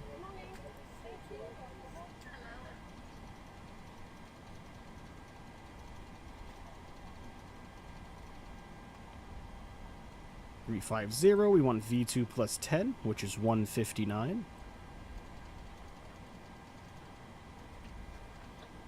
Yeah, I'm interested in acquiring more airplanes, guys, for sure. We've been flying the same ones for quite a while now, but like I said, I really can't afford to spend the money on that stuff right now, so...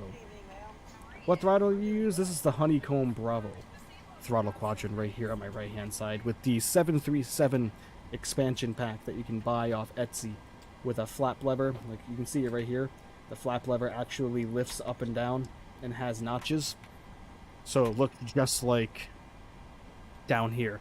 So it looks just like these notches right here. Like I said, so if I move it, and it has the numbers on it, so if I lift it up and move it to 5, the flap lever goes to 5. Same thing with 25. You want 25, move it over to 25, and over it goes, and then back to 0. Very cool. Has reverser handles as well. Pull them up, reversers go up. And then full range of motion on these as well. So very, very, very cool. Very cool indeed. But okay. Speed brake armed. I'm not sure why that's armed. Interesting. Why are we not getting any throttle movements now? Oh, good God. This is working. What about our... Now our throttle levers aren't working. That's not... Trim wheel's working. Not getting throttle lever movement now. Uh-oh. Uh-oh. Anyways, let's continue on. We'll cross that path when we come to it. If once the engines get started, we still don't have movement of our throttles, we will reset and unplug and plug back in the throttle quadrant. Hopefully we won't have any additional problems. Okay, let's go ahead and reference our charts now. Should have gotten those all set up when we landed. But we're leaving runway 33 right.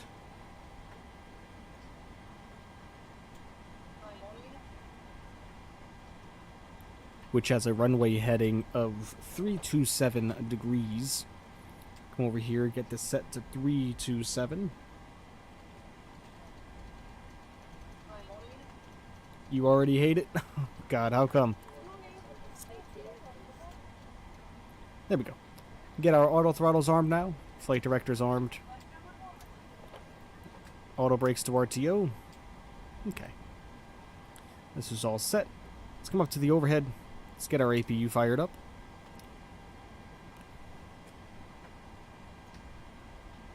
Okay, get 350 entered in here. Okay, let's get our landing elevation.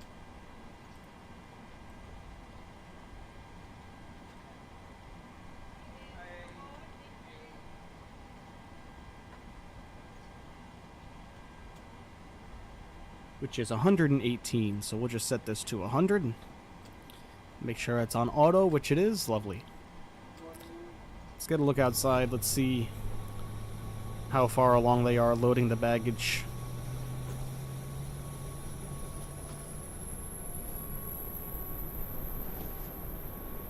How many passengers do we have on board now? I think the passengers are done. We're just waiting on these guys to finish. They are taking forever.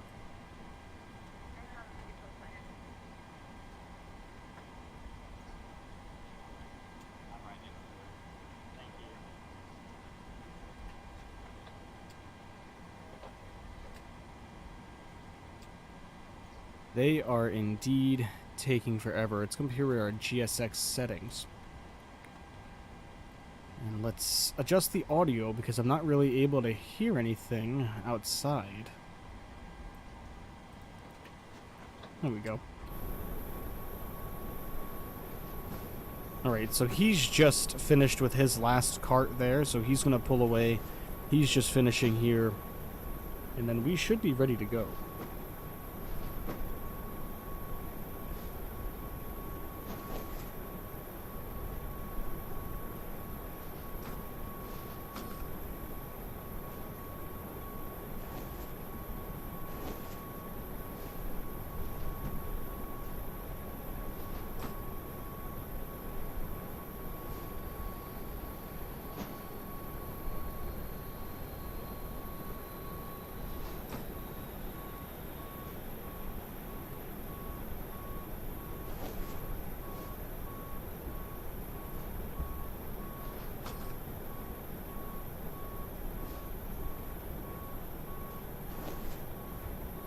Aviation means, can you show the website you bought your throttle? Because I can't find it. Yeah, I'll put a link in the chat. I mean, it's right on Amazon. That's where I got mine. But,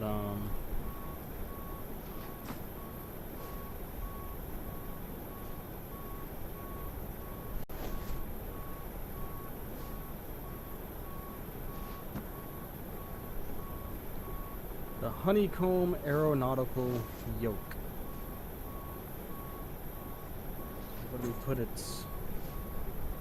Nightbot might yell at me for doing this.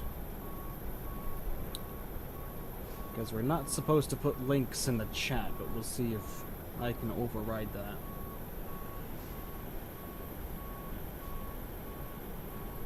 Yeah, it's not letting me. It's too big. The link is too long. Just go on Google and just search Honeycomb Throttle Quadrant. It should bring it right up. Honeycomb Throttle Quadrant. Alright, they are done loading the baggage. Lovely. Traffic. Where's traffic? Do we actually have traffic? Hey, there he is. He's actually moving around. FSLTL is actually having traffic with me. Here we go. Someone's, looks like taking off right there. Or maybe he just landed? Nah, he just landed. Cool. Very cool. So cool to see FSLTL doing its thing. Pretty quiet here right now, though, probably because it's 1:58 p.m. Have an Air Canada A320, looks like right there beside us. Is that an A320? Yeah, it's an A320, right? Oh, it's an A321. Nice. A bit long there for an A320. Not sure why I said that, but okay. Alright, we are still boarding passengers? My god, how... The fact that, this is taking so long. Timings. Very dense.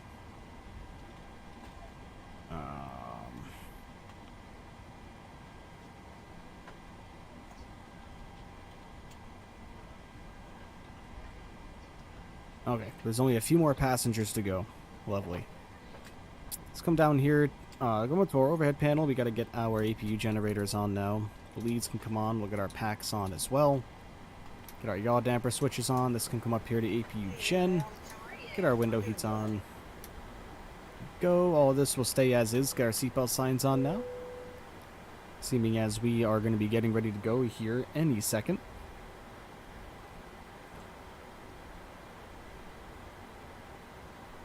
And let's come down here next. Come over here to ground services. Oops. Nope. Doors. We do need to close our cargo doors because they do not close them for us when they are done outside. Go. These are good. Okay. Let's just make sure. Did I put the link in the description? I tried, but it was too long. Like I said, go on Google, Honeycomb Throttle Quadrant. I'll even spell it for you.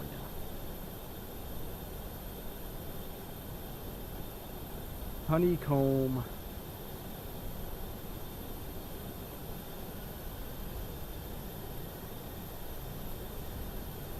Throttle. If you search that, you should be able to pull it up.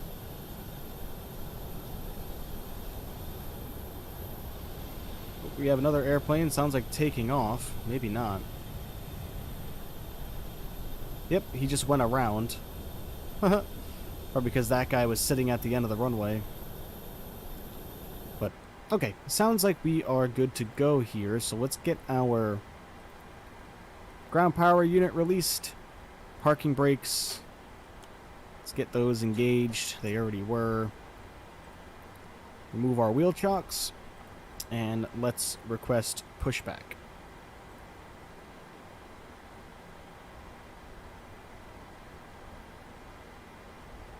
Alright, prepare for pushback and departure. Let's go.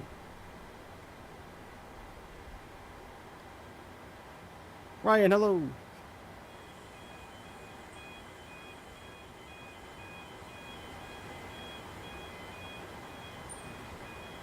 Hello, Captain. Hello. We are ready for pushback. Alright. Get her done.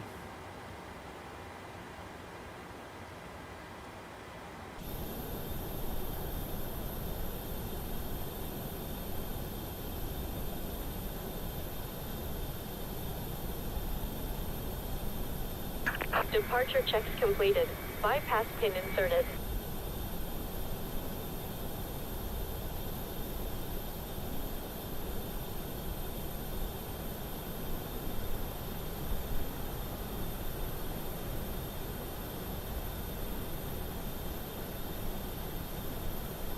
There's no point to joining my Discord?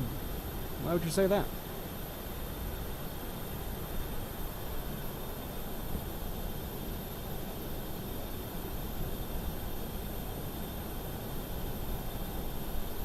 Locking gear.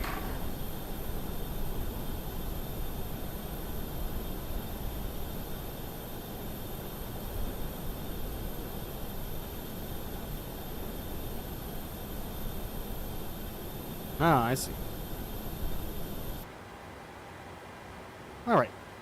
Let's go ahead and we want tail to the left. Release parking brakes. Let's release our parking brake.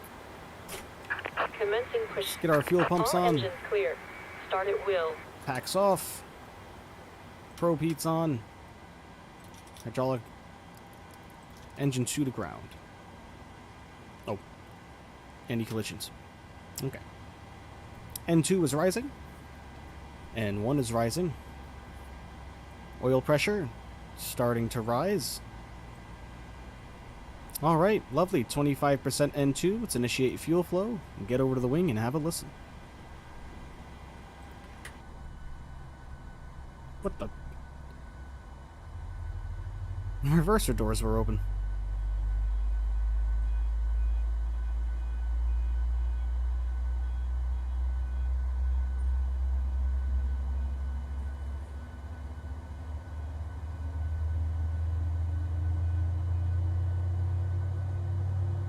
That's just a message that Nightbot sends out on its own, guys.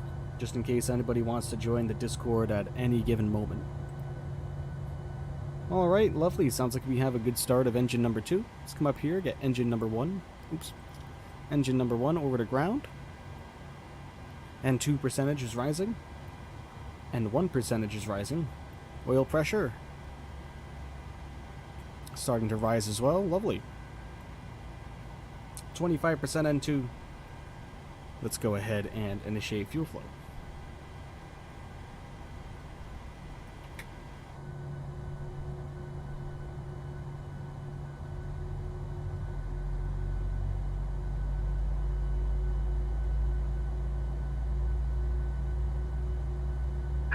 Set parking brakes.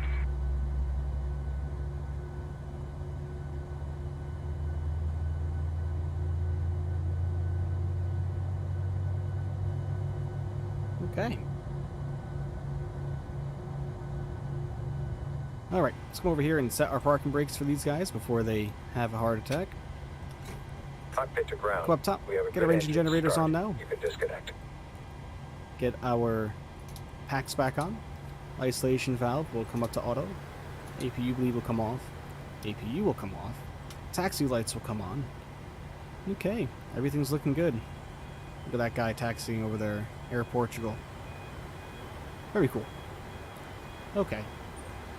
Let's come out over to the wing view to test our flight control surfaces.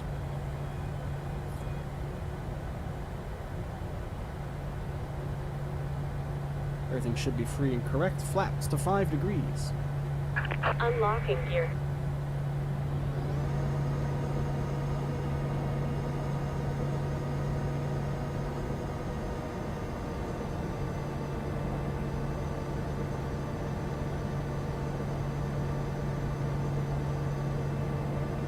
Tow truck disconnected. Bypass pin removed. Alright, lovely. Left is clear. Right is clear. We're ready to go. We just gotta wait for them to get out of the way of the airplane, and then we'll be all set. Oops, get our auto throttle armed. Do we have... just check. Okay, we do. There we go. Lovely.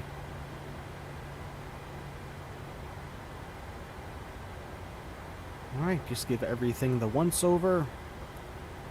Oops, get this over at Gen 1. Alright, looking good. Looking good. Let's get packs on high for everybody.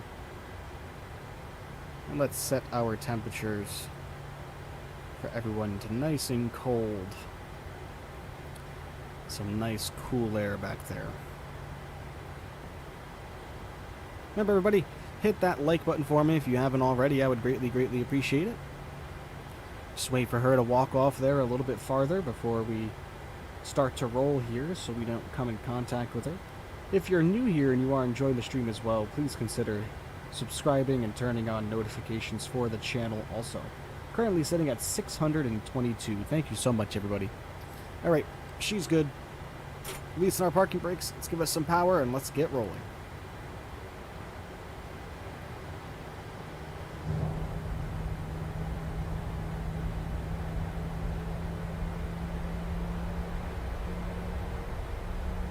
Okay, we have an airplane coming in right there.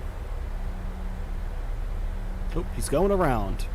That's the one bug that we've heard with FSLTL. I don't even think it's a bug with FSLTL. It's a bug with the default Microsoft Flight Simulator air traffic control and traffic. Because once FSLTL inputs the air traffic into the simulator, it doesn't do anything else after that as far as controlling the airplanes on the ground. That uses the default Microsoft Flight Simulator air traffic. And if that airplane just went around over there, I'm assuming there's probably an airplane in the way, stuck, and not moving. If I had to guess, if I was a betting man. Let's look down there and see. Nope, nothing. Don't see anything. Weird. Yeah, not sure why he'd be going around, but that's one thing a lot of people are saying online, on the forums, that the airplanes go around continuously for no reason and nobody ever lands. It's just continuous go-arounds. That's just, I believe, the potato quality that is the Microsoft Flight Simulator default air traffic control. What do we got right there? He's just sitting there. His propellers aren't even moving.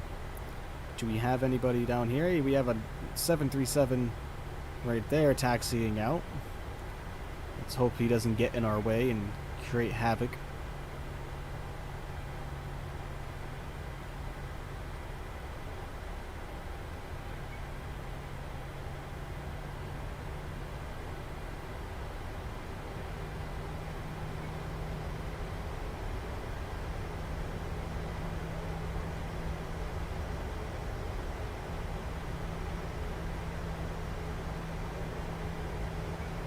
Not sure where he's going, though.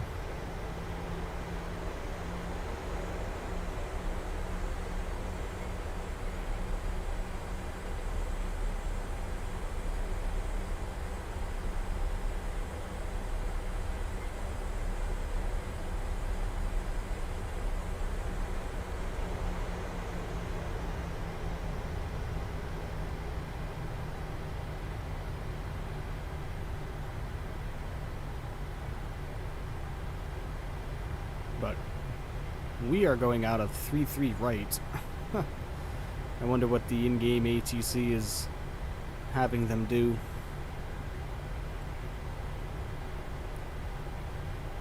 Let's look up. This is supposed to be following. Their flight plans are supposed to come right from Flight Radar 24 as well. Looks like he's taxiing to runway 33 left. So, should we have a parallel departure here?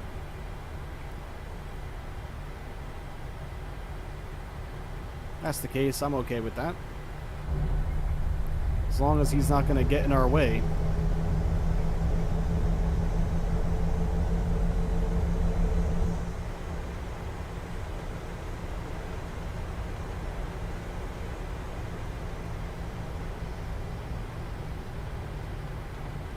Alright, I don't see any traffic on final out there.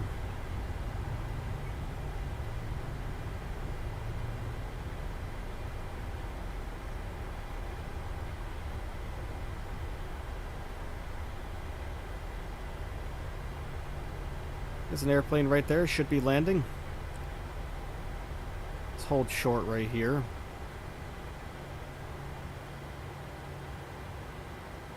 Let's rate his landing, guys. Let's see.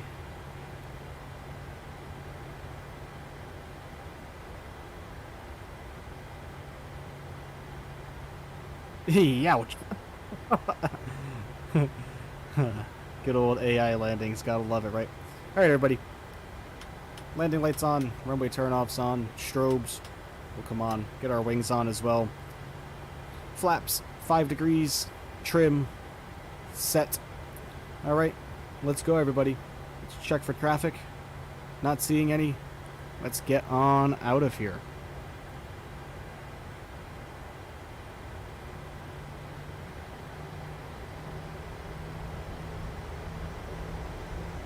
How can you brake like that and hold short and I have to use reverse thrust?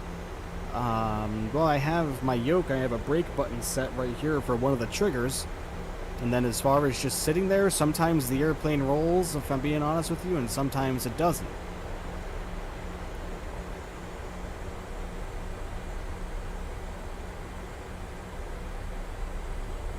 Kind of has a mind of its own, if I'm being honest with you.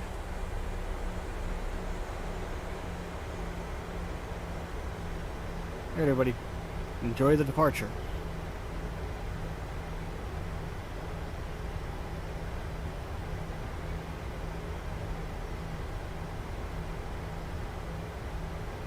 Okay, get lined up nice and straight.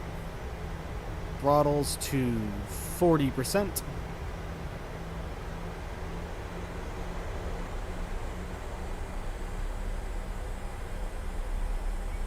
Stabilized and toga.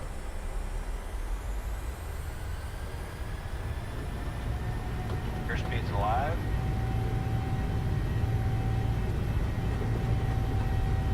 Eight knots.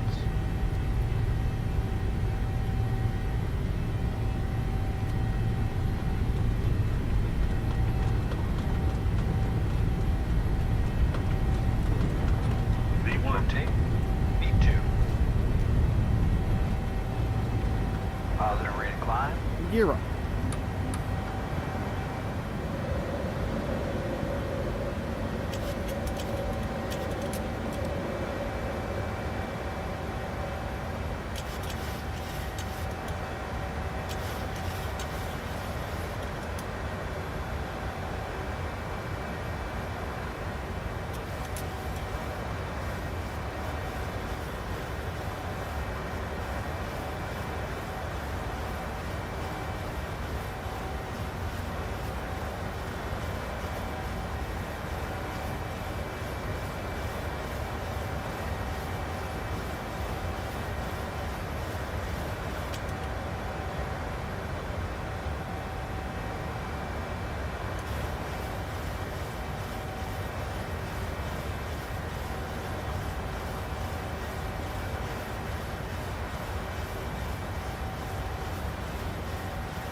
Okay, lovely. Get our VNAV and LNAV engaged. Command coming on. Auto brakes coming out from RTO.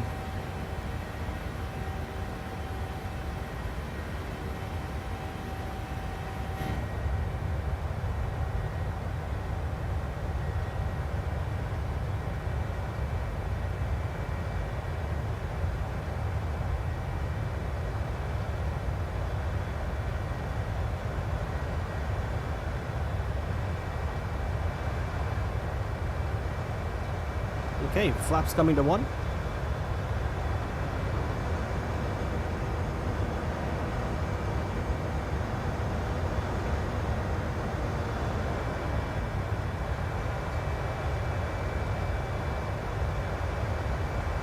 And flaps coming clean.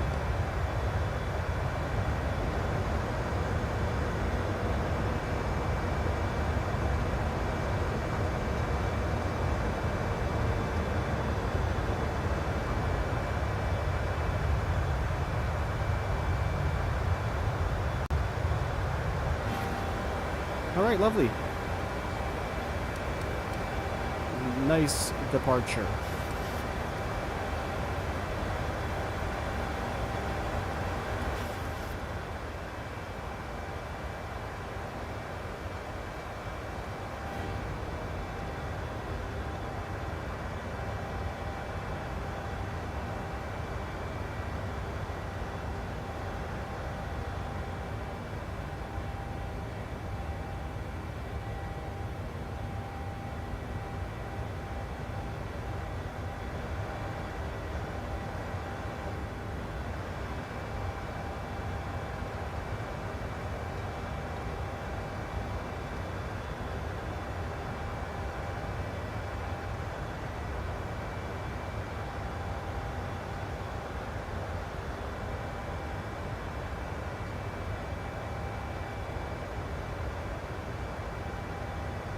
Okay.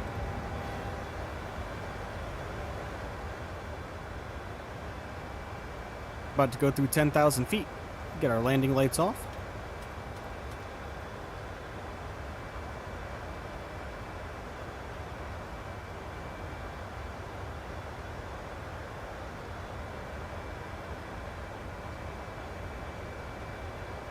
Oops, I forgot to reset the FlyLiveStudios.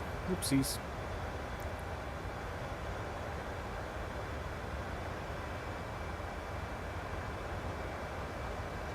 There we go.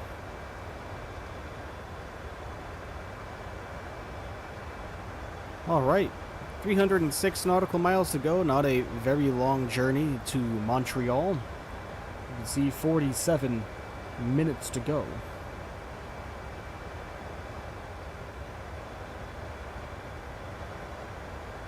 Weather's quite windy over the skies of Canada today, eh?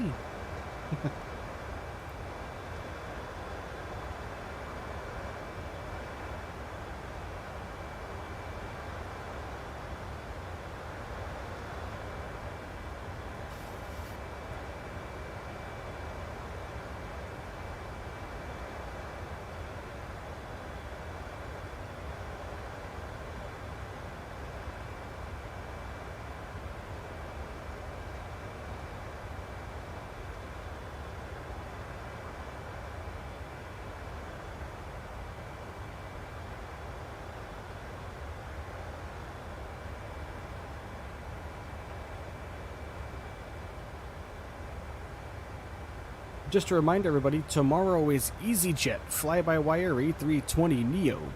EasyJet tomorrow. That starts at 10 a.m. Eastern. 10 a.m. Eastern. So I believe that's 3 o'clock UK time.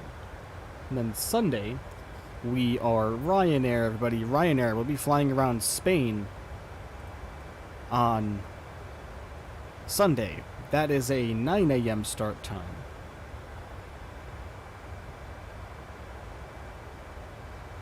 So no, that's a 3 p.m. start time. Tomorrow is a 4 p.m. start time for UK. Hopefully we can have everybody there tomorrow.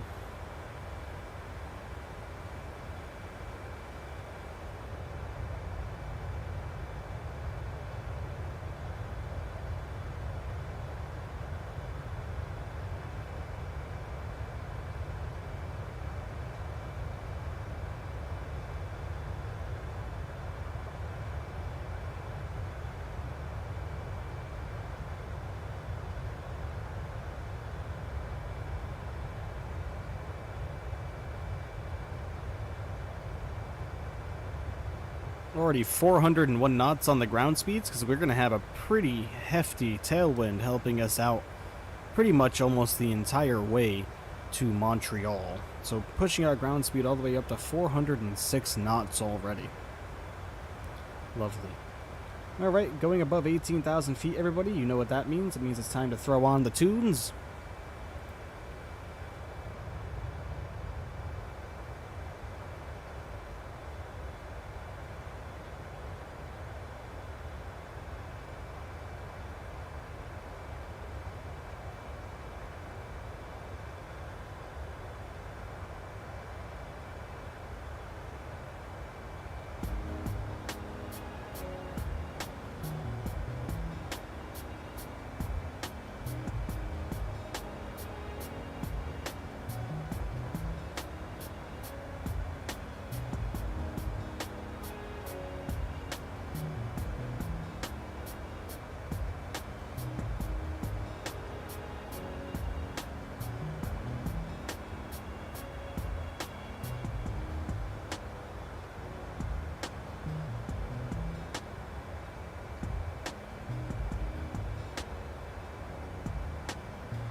Cameron, welcome my friend. Welcome to the stream. Thank you for stopping by. Rather quiet today.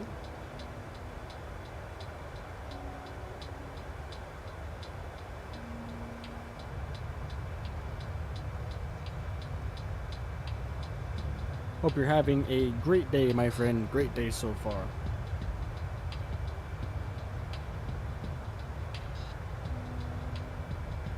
Wow, that tailwind is pushing us along like crazy. I have a feeling that we're not going to be at top of cruise for very long, everybody. 51 knots on the tailwind, already at 457 knots on the ground speed. By the time we get up to cruising altitude, we will be well over 500. I am perfectly okay with that. Always happy to receive a good tailwind, for sure.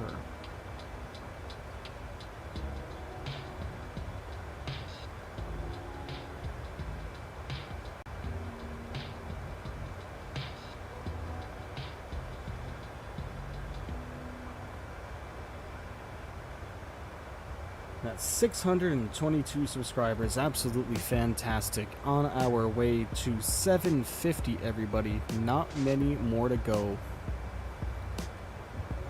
Not many more to go. It's absolutely insane. I have a feeling that we'll be hitting the 750 mark probably by the end of November, which is absolutely nuts.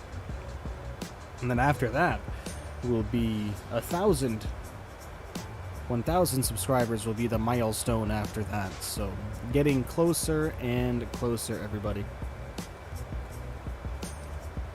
And I have some good stuff coming up soon as far as streams go.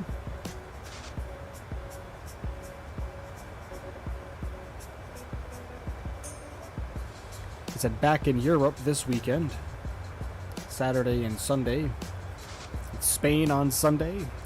Be going to Scotland and England throughout the UK tomorrow.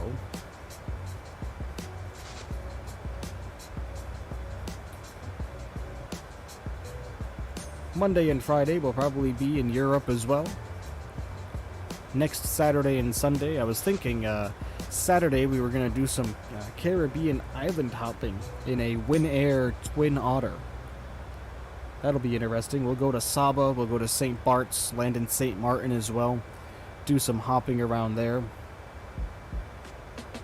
Asia next after Europe? Oh yeah, we can do that one. I was thinking about doing some Air China.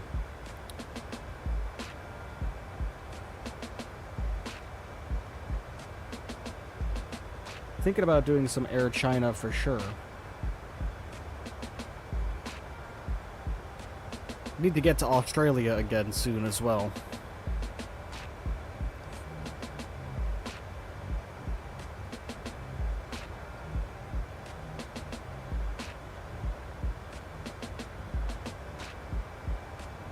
Believe me, if I was in a position, everybody, where it'd be easy for me to stream every single day, I absolutely would, but it doesn't work. But who knows, man? Maybe even if this channel grows more and more, I would love to make this my full-time job, you know? It's... Never thought I'd actually say that, but... You know, it has to be feasible, though. I can't put myself in jeopardy over trying to stream every single day, you know what I mean, guys? You guys check out that, the Boeing 777 departure video that I made? You found a United 738 flight between Tokyo, Guam, and Spain. Really? Interesting. But yeah, I just posted a Delta 777 departure video, just getting used to editing and getting used to manipulating the cameras for making videos like that, and I'm actually pretty happy with how that video came out. It looks very smooth. Plays back at over 60 frames per second on YouTube, so that's really what this PC can do. That's usually how smooth it looks when I'm not streaming, but because I'm streaming, I have to sacrifice graphic quality to help out my RAM, you know what I mean, and I want to upgrade my RAM ASAP.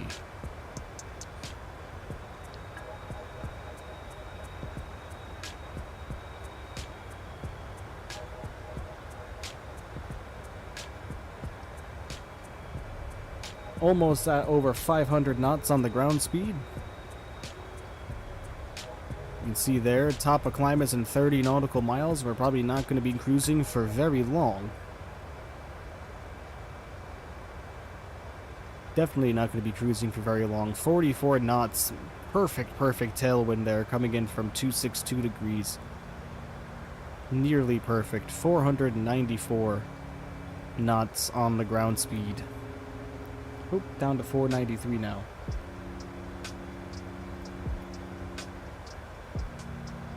I am perfectly okay with the ground speed or the tailwind pushing us as fast as it wants. Get an outside view.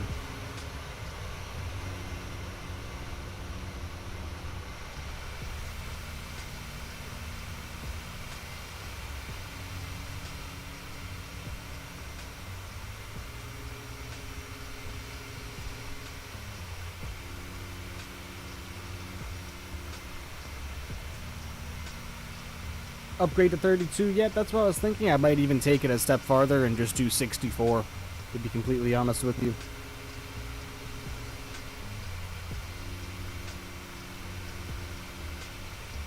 Think about upgrading, just going right to 64, not even play around, you know?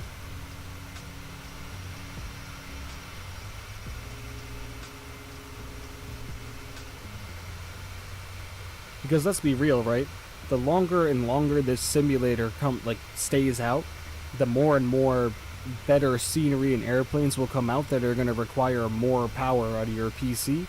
So I may as well just upgrade now, rather than having to buy another 32 gigs in a year, you know?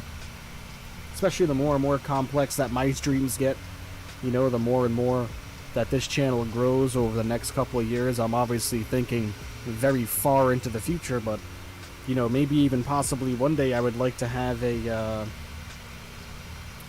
You know, I might even have a separate PC dedicated to running the stream alone in the future, if you know what I mean, because I know a lot of people that have separate PCs just for the stream, so we'll see. Seems that everyone who streams Microsoft Flight Simulator has 32 or higher, yeah. So I'm only doing 16 right now, you know, so it is what it is. It's working quite well for what we're doing now. You know, like I said, I'm not in the situation where I can be spending any money on that stuff right now. Like, I already spent a whole boatload of money on my Yoke, my Quadrant, you know, the mic, my monitor, you know, this was all stuff that I've bought relatively recently, so in today's economy, you know what I mean, you gotta be careful with the old cashola spending, you know.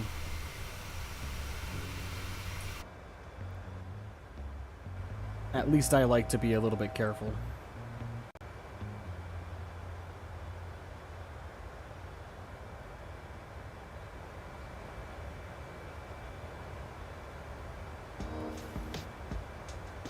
Stream was constantly smooth, yeah.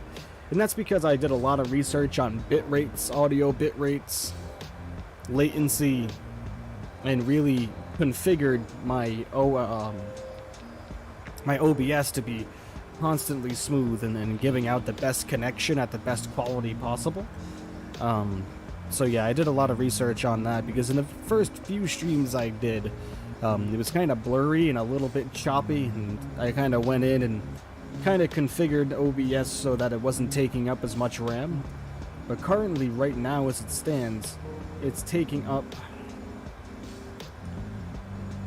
454 megabytes of RAM in total.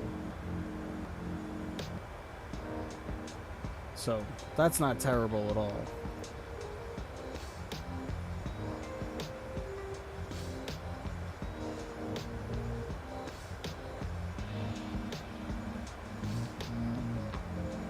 Can you maybe see my settings for braking on hold short? I mean, there's not really much I can show you for settings on that, man. That's just, I just use my brakes. Just use your toe brakes. Whatever button you have set to your brakes is what I use to slow down, and then after that, my airplane doesn't roll. You know, just go into your controls and make sure that you have, you know, just make sure. Oh God, this song was playing again. This is in my liked settings, my liked songs. Okay, here comes our top of descent, everybody. So let's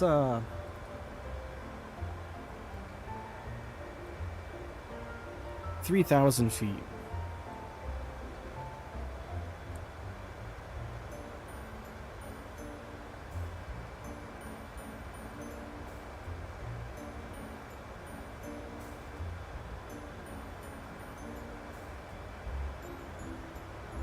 But yeah, aviation memes, I would set, just check and make sure what you have your brakes set to for your airplane. You know, as far as holding short goes, once you come to a complete stop, you shouldn't be rolling anymore, or rolling backwards or rolling forward. Once you come to a complete stop, you should be stopped.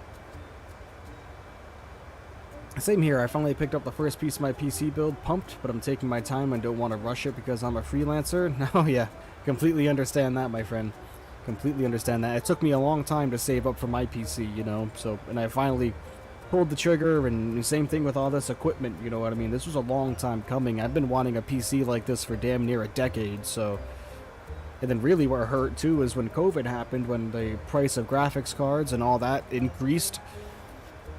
You know, the inflation on PC components and PC parts was just absolutely crazy, and you know that, of course, the money I was saving didn't equate to how much the PCs increased to. So finally, once the prices on them came down after many years of patience, saving my pennies, I was finally able to buy the PC of my dreams. Alright, we should be starting to descend here in any second now.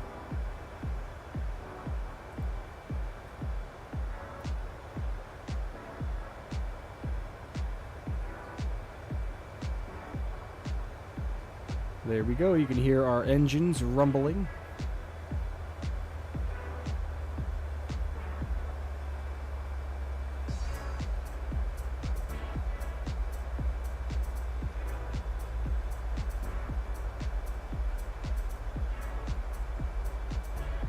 Best Buy. That's somewhere I haven't been in a very long time. The last time I went to Best Buy's, I actually, I bought a headset for my Xbox. I bought a Turtle Beach T1000s or whatever. I don't have them anymore. They broke. I bought a nice pair of Turtle Beaches finally for Xbox when COVID happened, when Warzone was the big thing. Before Warzone turned into the garbage pit that it is now. I played it a little bit last night, but, you know, it is what it is. Yeah, the inflation was nuts. I'm just happy that I'm starting to build and GPUs are dropping, especially with the new ones that are being released. Oh yeah, you'll be able to get a 3000 series card now. Now that the 4000s are coming out, you'll be able to get a 3000 series card with no problems. But, yeah, I bought a pair of Turtle Beaches for my Xbox and just gaming in general, even on my PC, and, I was gaming one night, and I went out into the kitchen to grab a beer or grab a drink or something, and I put my headset on the table, and it slid off the table and landed right on the mic. Of course, it was a flip mic, so I guess I could have averted the process, but they slid off the table because I didn't set them down properly, I guess, and landed right on the mic, and the mic snapped off. So, yep, that was the end of my Turtle Beaches.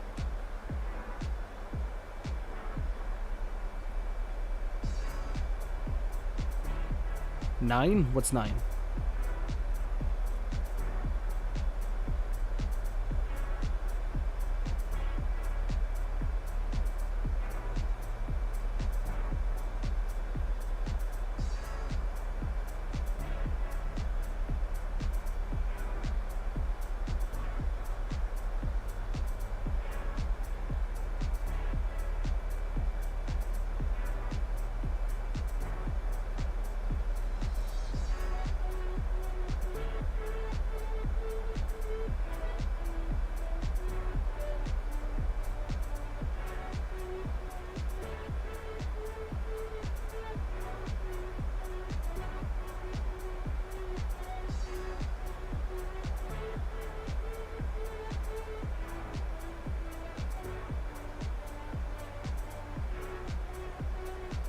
Haven't been to Best Buy in a long while.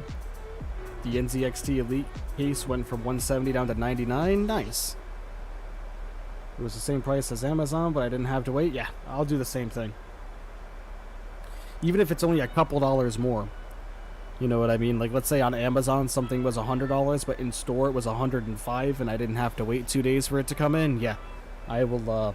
I'll run inside of a store and buy it with no problem, just because I can be a very impatient man. So, I mean, I think anybody that games or plays flight sims or anything like that, I think it all means so much to us that we're just like, nah, $5, let's go.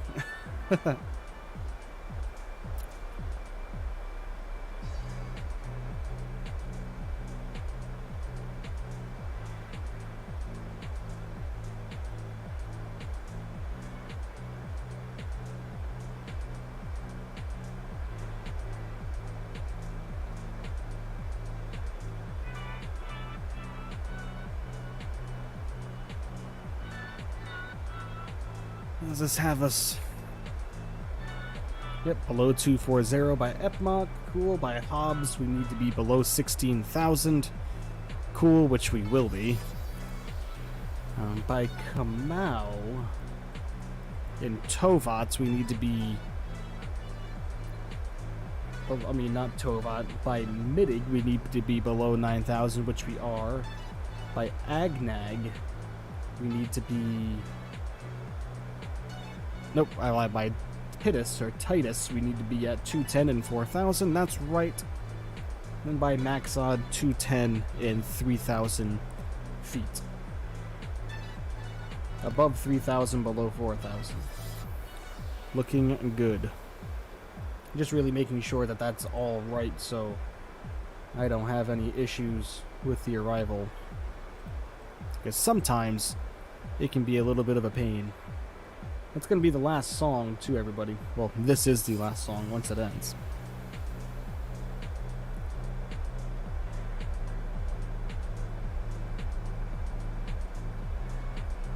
Oh, man. I made a boo-boo, everybody. I accidentally saved the wrong custom view. You break things, no problem, man. Yeah. Just, yeah, always make sure your key bindings are right. That's the first thing that you should always check. Is key bindings.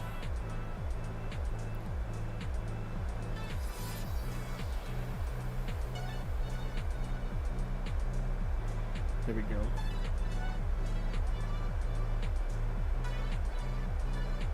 Micro Center. Drove 35 miles round trip, but it will take it, especially because the closest Micro Center is 2 hours away in Cleveland. Yeah, I've never been to a Micro Center. We don't have them around here, at least I don't think. I've never seen one advertised. I mean, then again, I've never purposely looked for one, so I don't know. Remember, everybody, if you haven't already, hit that like button for me. Would really greatly appreciate that. And if you are new here and you are enjoying the stream, please consider becoming a subscriber. I've started releasing actual content and not just live streams more and more. I made my first longer video, about 10 minutes, of a 777 departure.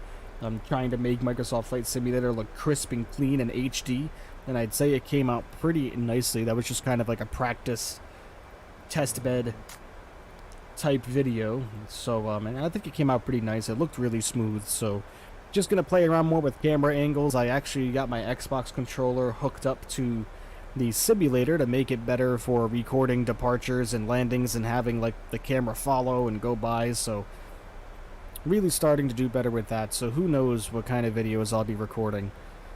I was going to release like a PMDG 737 for dummies video and really kind of make a very bare bones PMDG 737 tutorial without going into the nitty gritty of everything and how everything works, and basically show you how to get the airplane up and running using a SimBrief flight plan and what buttons to click without even necessarily knowing what those buttons do, which is kind of how I learned to fly in the very beginning many years ago. So, you know, I was thinking about making a series like that where if someone doesn't exactly care what all the buttons do up above the overhead panel, but they are necessary to get the airplane fired up and running, then, you know, that's the kind of series that I'd be interested in making. So I was thinking about making something like that shortly.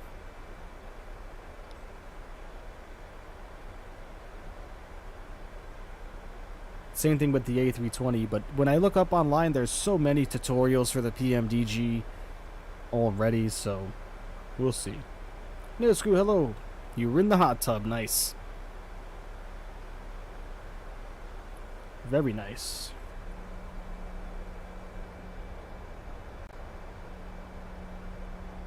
Boy, there goes FSLTL.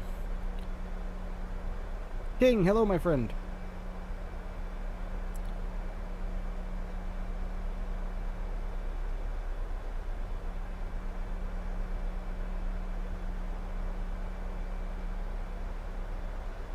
He says, God darn. Right? What's up, King? How are ya?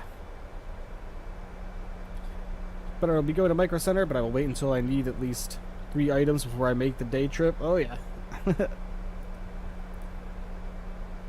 No, I'd like to go to Flight Sim Expo one day.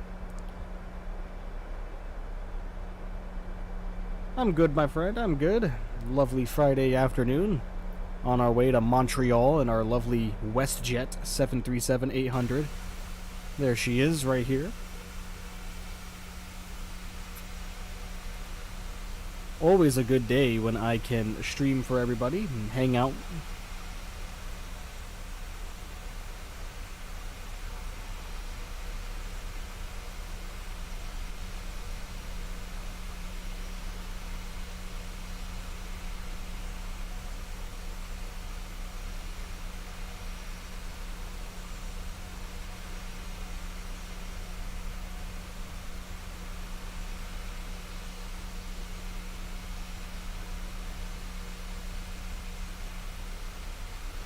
Remember, everybody, just a reminder of the streams coming up this week. Tomorrow we have EasyJet and the FlyByWire A320neo.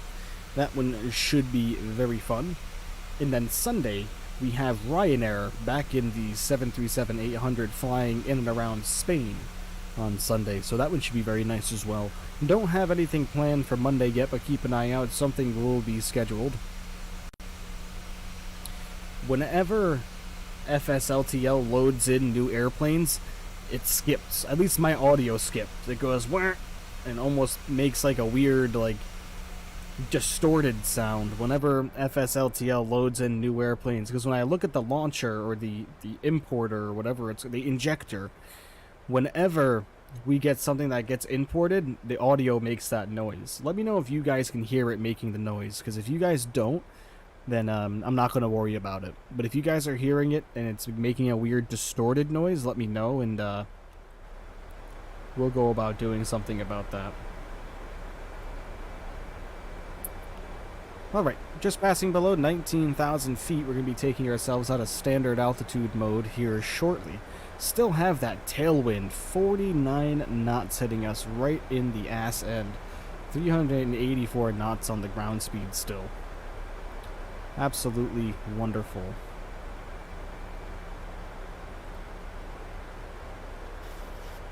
Also, I think the tutorials would be nice. It's good to have different perspective.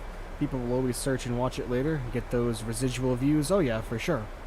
And you know, that's kind of the one reason why I'd like to do that is because sometimes when you're watching tutorial videos, some people go very in-depth. To take ourselves out of standard, some people go very in-depth to what all the systems do, and what LNAV does, and what VNAV does, and why you need to enter this in, and why you need to have this clicked in, and like, I'll explain that, but go into it in a very small detail, and just say, hey, you need to have the flight plan programmed in correctly, and your performance programmed correctly, or you won't be able to initiate VNAV and LNAV, which means the airplane won't fly itself, basically, and follow the magenta line. And if your airplane's not following the magenta line, that means you don't have VNAV and LNAV engaged. And if it doesn't let you engage those, that means that you have something in here not set up correctly. And explain it in a very bare bones sense for people. You know, that's kind of how I learn. I learn via simplicity and not overcomplicating things. So, you know, that's kind of where I was thinking and why I was thinking about making a tutorial series for the PMDG. And I'll put a disclaimer right in the beginning of the video that it's not meant to be an in-depth tutorial. So if I'm skipping over something or not doing something in the proper flow, that'll be the reason why. Kind of like how I start up the airplanes right here, you know what I mean? And if you guys have seen me fly, you guys know I skip over things. I don't go everything in extreme realism, you know what I mean? It's just the kind of flyer that I am, and that's why it's taken me so long to get on the VATSIM network, you know what I mean? I enjoy having the world to myself and being able to make mistakes and do random and do turns if I way overshoot the runway or if I need to go around, just kind of going around at my own leisure. We gotta get some drag, don't we? Yep.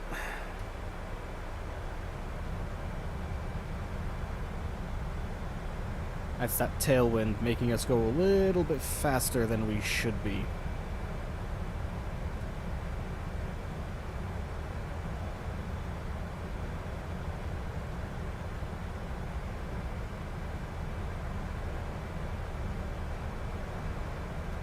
Okay. There we go. Lovely.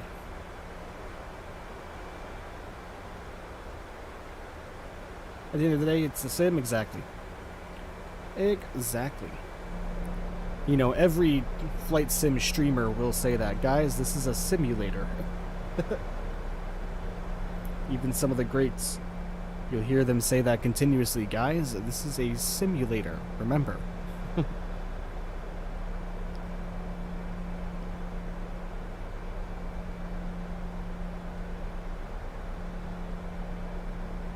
It's just like the same people that come in here and tell me that my landings are rough when I touch down at 100 feet per minute, or 117. Even 150, 145, minus 145. Every now and then somebody will be in here and say, yikes. Or out. It's like, come on, man.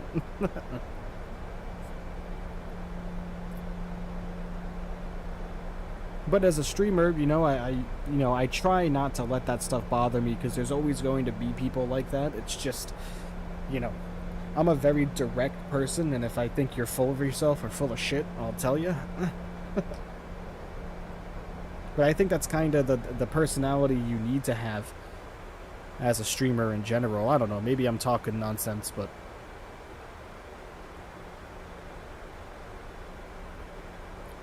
So, you guys want to guess the landing rate on this one? I'm always up for guessing the landing rate.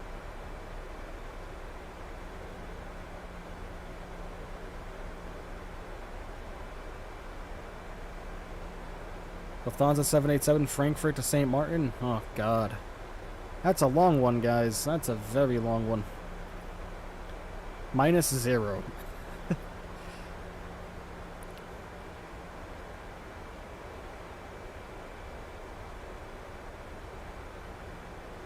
I'm pretty sure the best landing rate we've ever gotten was in the FlyByWire A320, and we got -27. I believe. That's the smoothest landing we've ever done, and that was with Finnair, I'm pretty sure. Either Finnair or Aer Lingus. I'm not sure. It was one of those. But we were coming in and we got -27, which was just absolutely insane. I'm just so happy that I finally got, like, the landing rate monitor, the LRM app, and not using FlyLive, because FlyLive will tell you, you know, -150 one touchdown, and then during the replay it'll tell you -500, so I don't trust FlyLiveStudios anymore.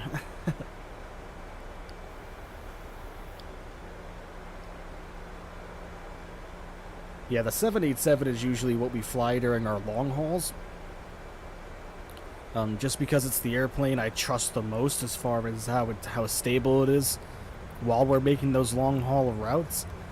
Obviously, when the fly-by-wire A380 releases, which people, like the rumors I've been hearing are anywhere from October to December.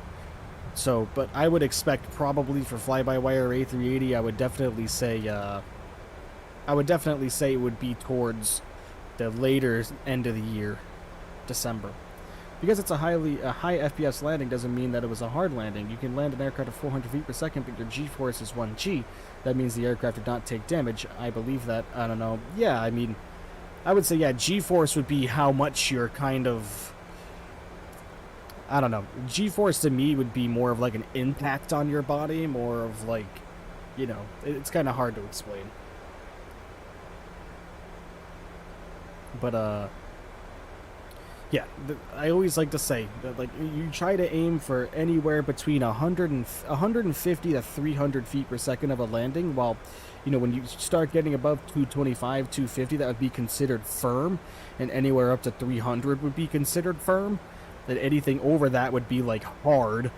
You know, 300 to 400 would be hard, and 400 to 500 is, like, concerning. I forget, I looked at a scale, and of course it varies by airplane, and of course, like, the bigger airplanes, like a 777 or a 747, a smooth landing in an airplane like that would be anywhere between, like, 200 and 250. Because I was curious one day, and I was looking it up. But trust me, guys, I've been on some Southwest Airlines flights where, the weather was calm as could be. Landing in Orlando one time, not a cloud in the sky, because, you know, you can tell there's no wind being pushed on the airplane. You can just tell by how the airplane's acting if you've researched anything about aviation and watched a lot of videos, and the winds were calm as could be, and let me tell you, this was a Southwest Airlines 737-800, and we were touching down in Orlando. We touched down so hard, it was really unexpected. I'd never touched down in an airplane, and this was only like a year and a half, 2 years ago. We touched down so hard. I had never, in my many, like, near over a decade of, like, flying in real airplanes and now taking trips and visiting different areas in airplanes, I have never touched down that hard in my life, and I've probably flown over 24 times now, and whew, it was rough, man. It was very unexpected. It took me by surprise when we hit. I was like, holy hell. that was oof. That's only happened 1 or 2 times, though. Like I said, respect to all pilots, for sure. That's not a knock towards any pilots in any way. I'm just saying, like, it was... I was not expecting such a hard touchdown.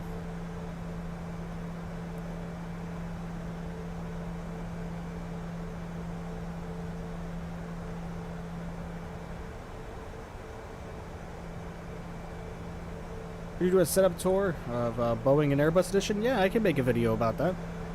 Make a short. And hey, upload a couple of shorts about it.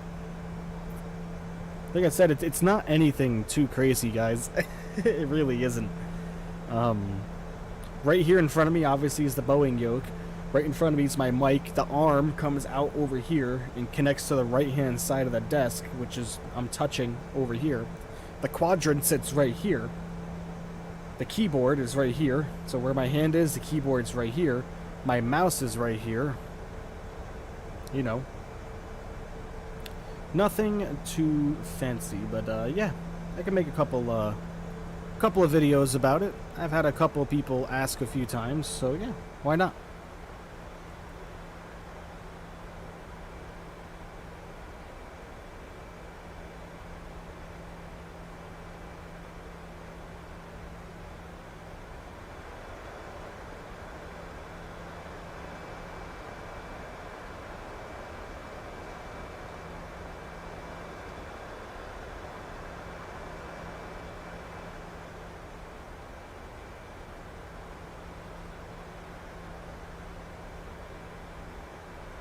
Dubai International Doha. Yeah, I've been meaning to do Qatar again. We've only given Qatar Airways a try one time, and that was back in the early days of this channel, and the simulator just was not cooperating at all that day. That was a rough one. That was a rough day of simulator. I'm pretty sure we didn't even get off the ground. We had to crash the desktop on 3 separate occasions while flying that day, and I gave up on it. I shut the stream down. I was like, you know what? It's been an hour and 40 minutes, and we haven't even taken off yet. We've had 3 crashed desktops. Nah, I'm done. I'm done.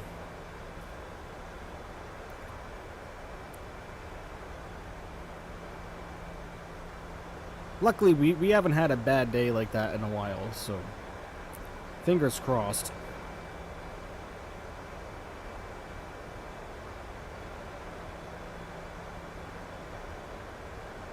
Qatar 777-300 ER flight. I don't have the 300. I have the 200. I'm not gonna buy the 300. I'm not gonna buy another Captain Sim product. Unfortunately, I bought the 200, and that's enough.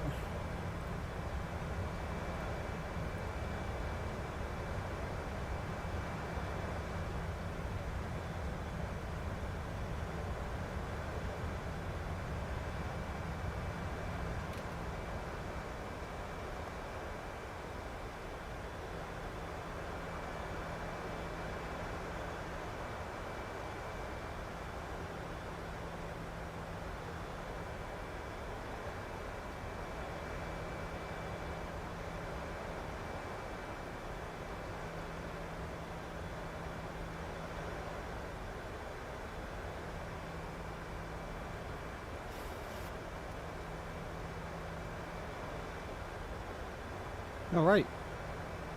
Does Qatar use the 200? I'm not sure. I am not sure.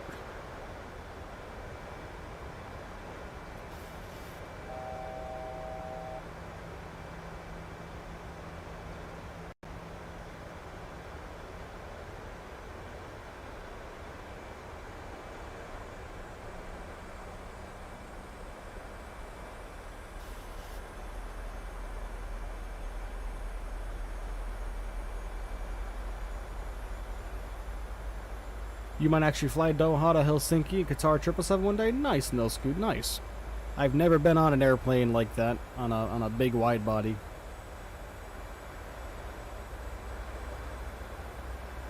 Like I said, the largest airplane I've ever been on is either the 737-800 or the A321. That's the biggest airplane I've been on. I mean, I've been on actually flown in a C-130J Super Hercules, which I'm pretty sure they're comparable in size, but... Oh, I gotcha, no scoot, gotcha.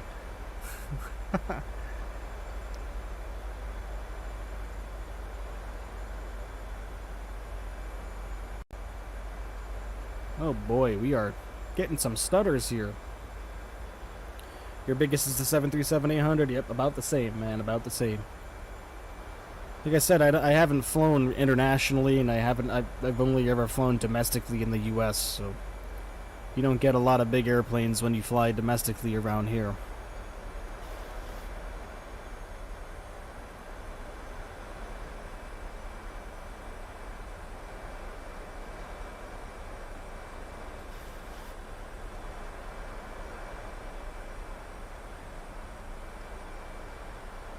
I want to fly, but we don't fly so often. Yeah, I don't either. Like I said, I just never... My mom lives in Florida, so that's a reason why I'd fly a lot, to go visit her, you know. I have a friend of mine that wants me to come visit him in Arizona soon. So that's when I can, you know, take a flight out to Arizona, maybe be in a bigger airplane then, but until then, you know what I mean, I don't really have a reason to fly anywhere else. Finnair flies A350s to Helsinki to Heathrow once daily. Nice. Yeah, that's one airplane I cannot wait to get my hands on in this simulator for sure. For sure, the an A330 would be nice.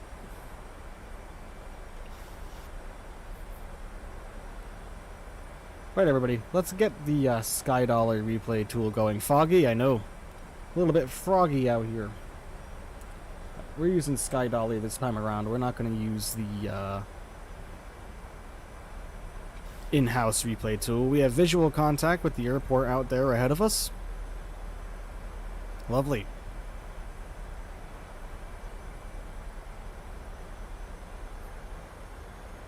Let's see how we do, everybody.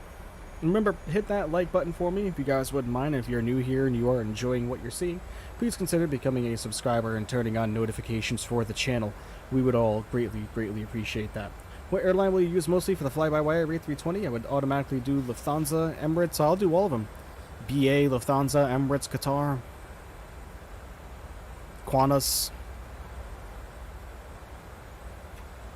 There's no limit of what airplanes we can fly.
Alright, there seems to be an awful lot of traffic out there.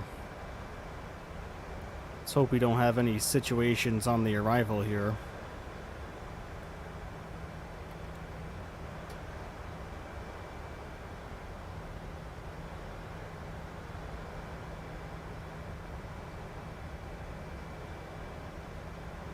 Singapore A380, Singapore to New York.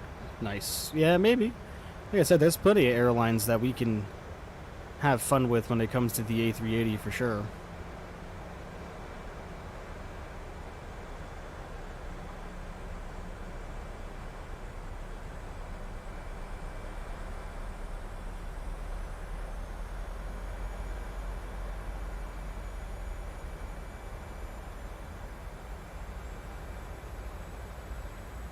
Alright, gear's coming down.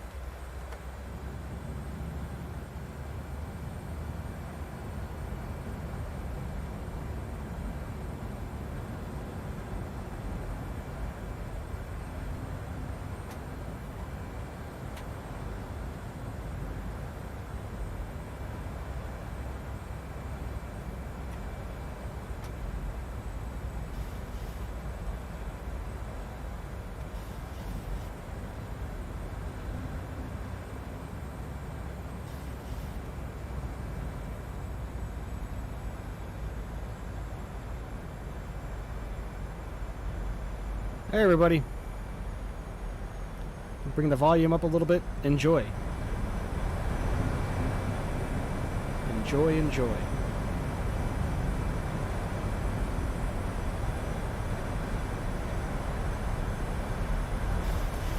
My control at 1,000 feet. We have a 26 knot crosswind right here, as you can see.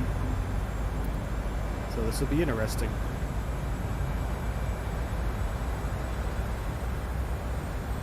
Hopefully we won't have the same issue with our brakes this time around.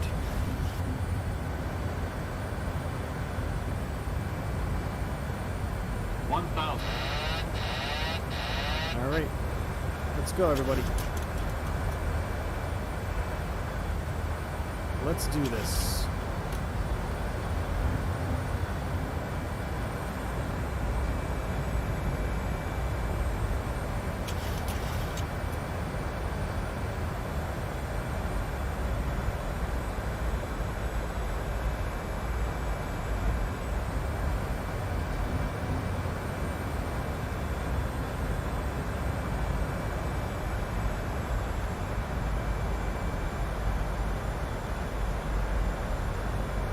Got really high all of a sudden. Wow.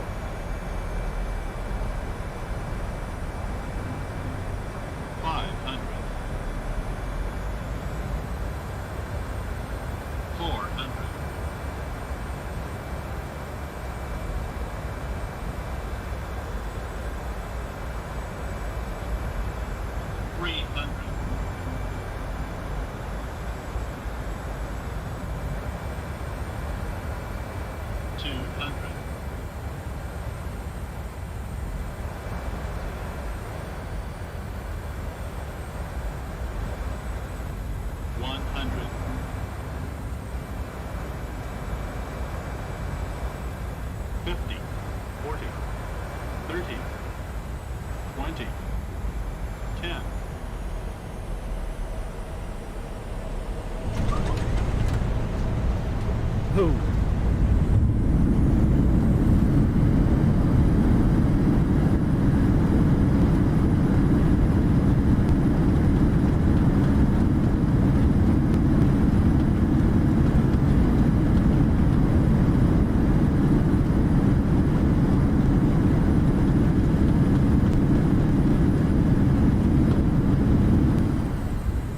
Wow.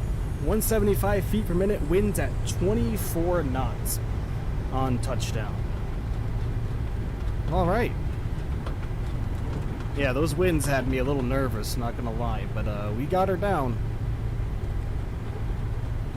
Killed that. Thanks, friends. Thanks, Kyle. Would appreciate that, man. Yeah, that wind was nuts.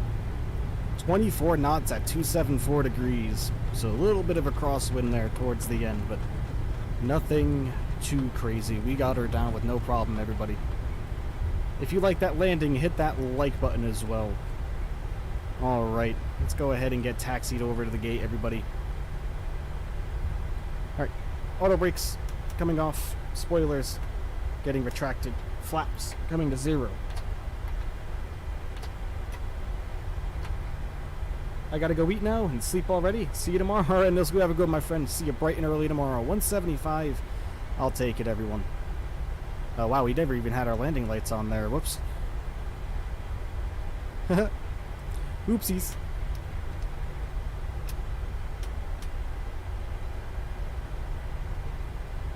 Nobody saw anything, okay?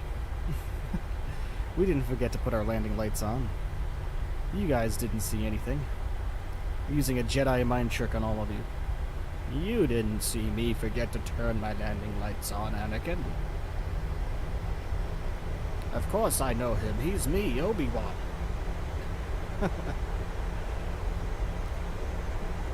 Man, I wanted to blast some swamp rats with my T-16. With the power converters. Uncle Owen!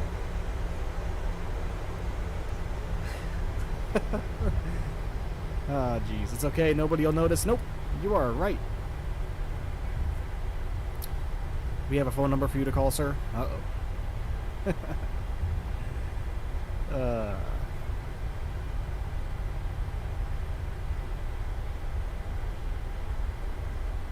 very windy coming into, you see how much I would had to manipulate the throttles there towards the end to really keep us on approach? That's where, you know, where piloting comes into play right there. That's where pilots make their money, everybody. Landings like that.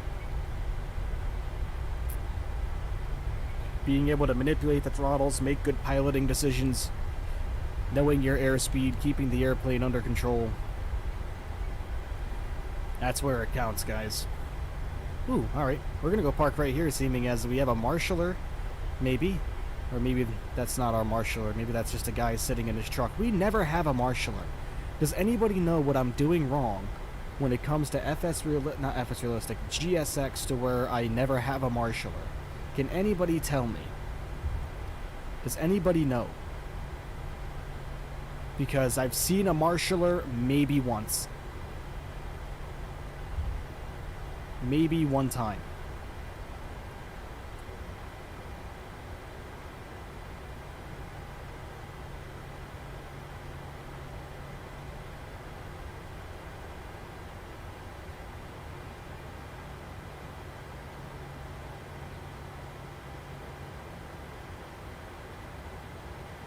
Alright.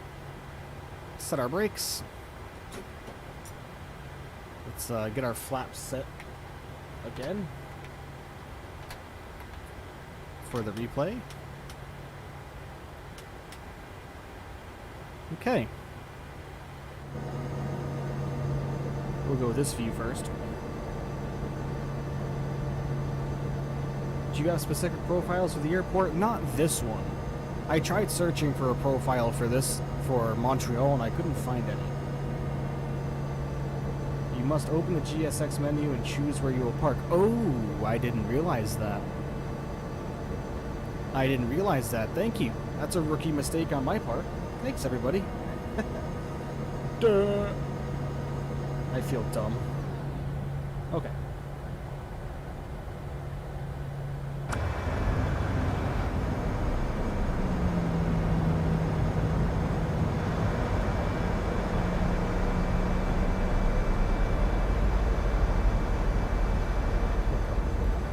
Yeah, this wind was absolutely... Oh my god, a Cessna, dear god. These winds were absolutely nuts for this arrival, guys. 27 knots by the time we touched down. So this was a challenging one, but we got her down with no problem. Not a bad landing rate considering the winds either, which I'm happy with. That's how you get the yellow car, or the follow me car. Ooh, a little bit of stutters. So you can hear, right here is where I'm really starting to manipulate the throttles a whole hell of a lot in regards to the wind.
Here's a touchdown zone.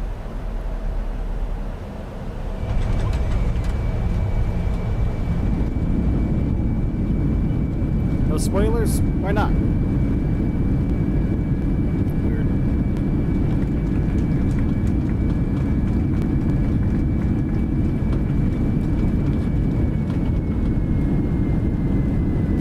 Okay.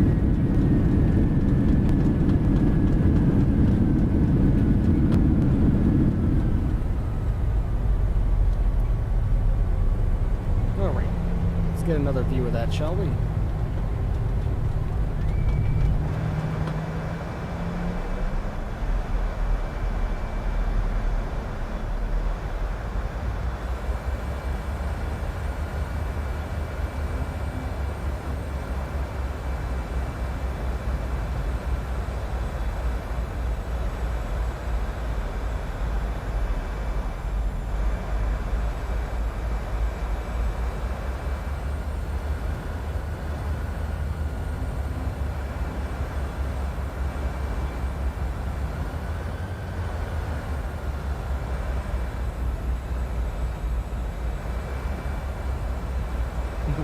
Those engines, man.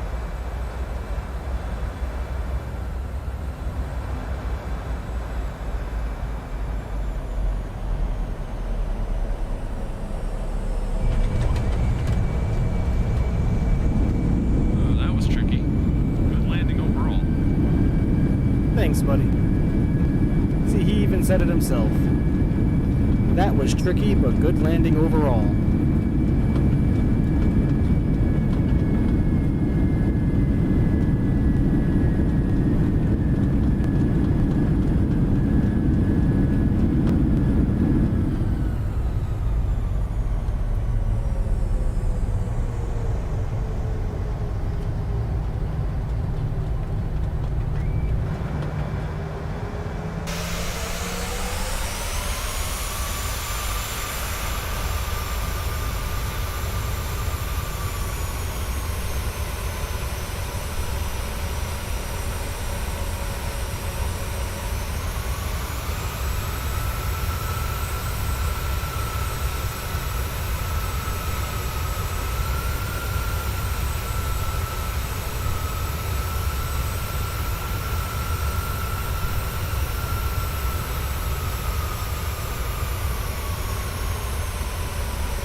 I probably could have put her down a little bit more soft than that.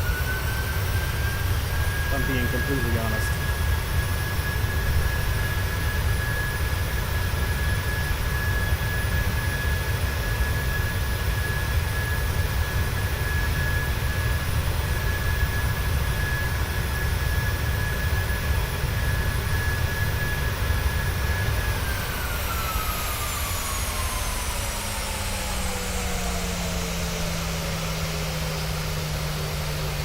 Alright. I had originally planned on doing a... We're down. That was close. That was close. Oh, shut up, buddy. FSRealistic peanut gallery.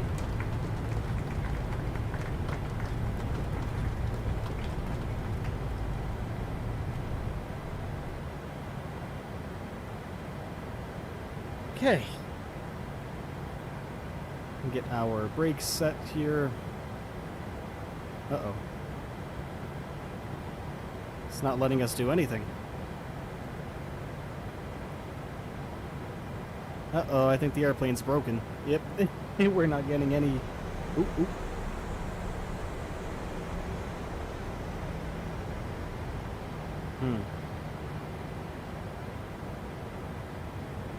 Yeah, nothing is allowed to be clickable right now. Oh yeah, you can see the replay. Our jet bridges, jetways invisible here. Sometimes it sorts itself out after a few seconds. Sometimes. Is it this? Well, sometimes that does it too. What about a escape and continue? Yeah, nope. Oh, we're getting throttle response, but we're not getting any other response. Can we shut her down? Nope. Well, okay. I was originally planning on doing another leg here, everybody, but I think we are pretty content with that, if I'm being completely honest with you. So that's gonna do it today, everybody. Thank you so much, everybody, for coming and watching. I really greatly appreciate every single one of you. Remember, tomorrow we will be Ryanair, FlyByWire Airbus A320neo starting at 10 a.m. Eastern Time. And I believe that's 3 p.m. UK time, if I'm not mistaken. So remember, everybody, I hope you all enjoyed the stream. I greatly appreciate every single one of you, and I will catch you guys all on the next one. Thank you so much, everybody, for all the new arrivals, new subscribers that tuned in today. I really appreciate every single one of you, and I will catch you all tomorrow. Thank you so much, everybody, and have a great rest of your day. Bye-bye now. Bye, Farmer. Take care, everyone. Talk to you all tomorrow.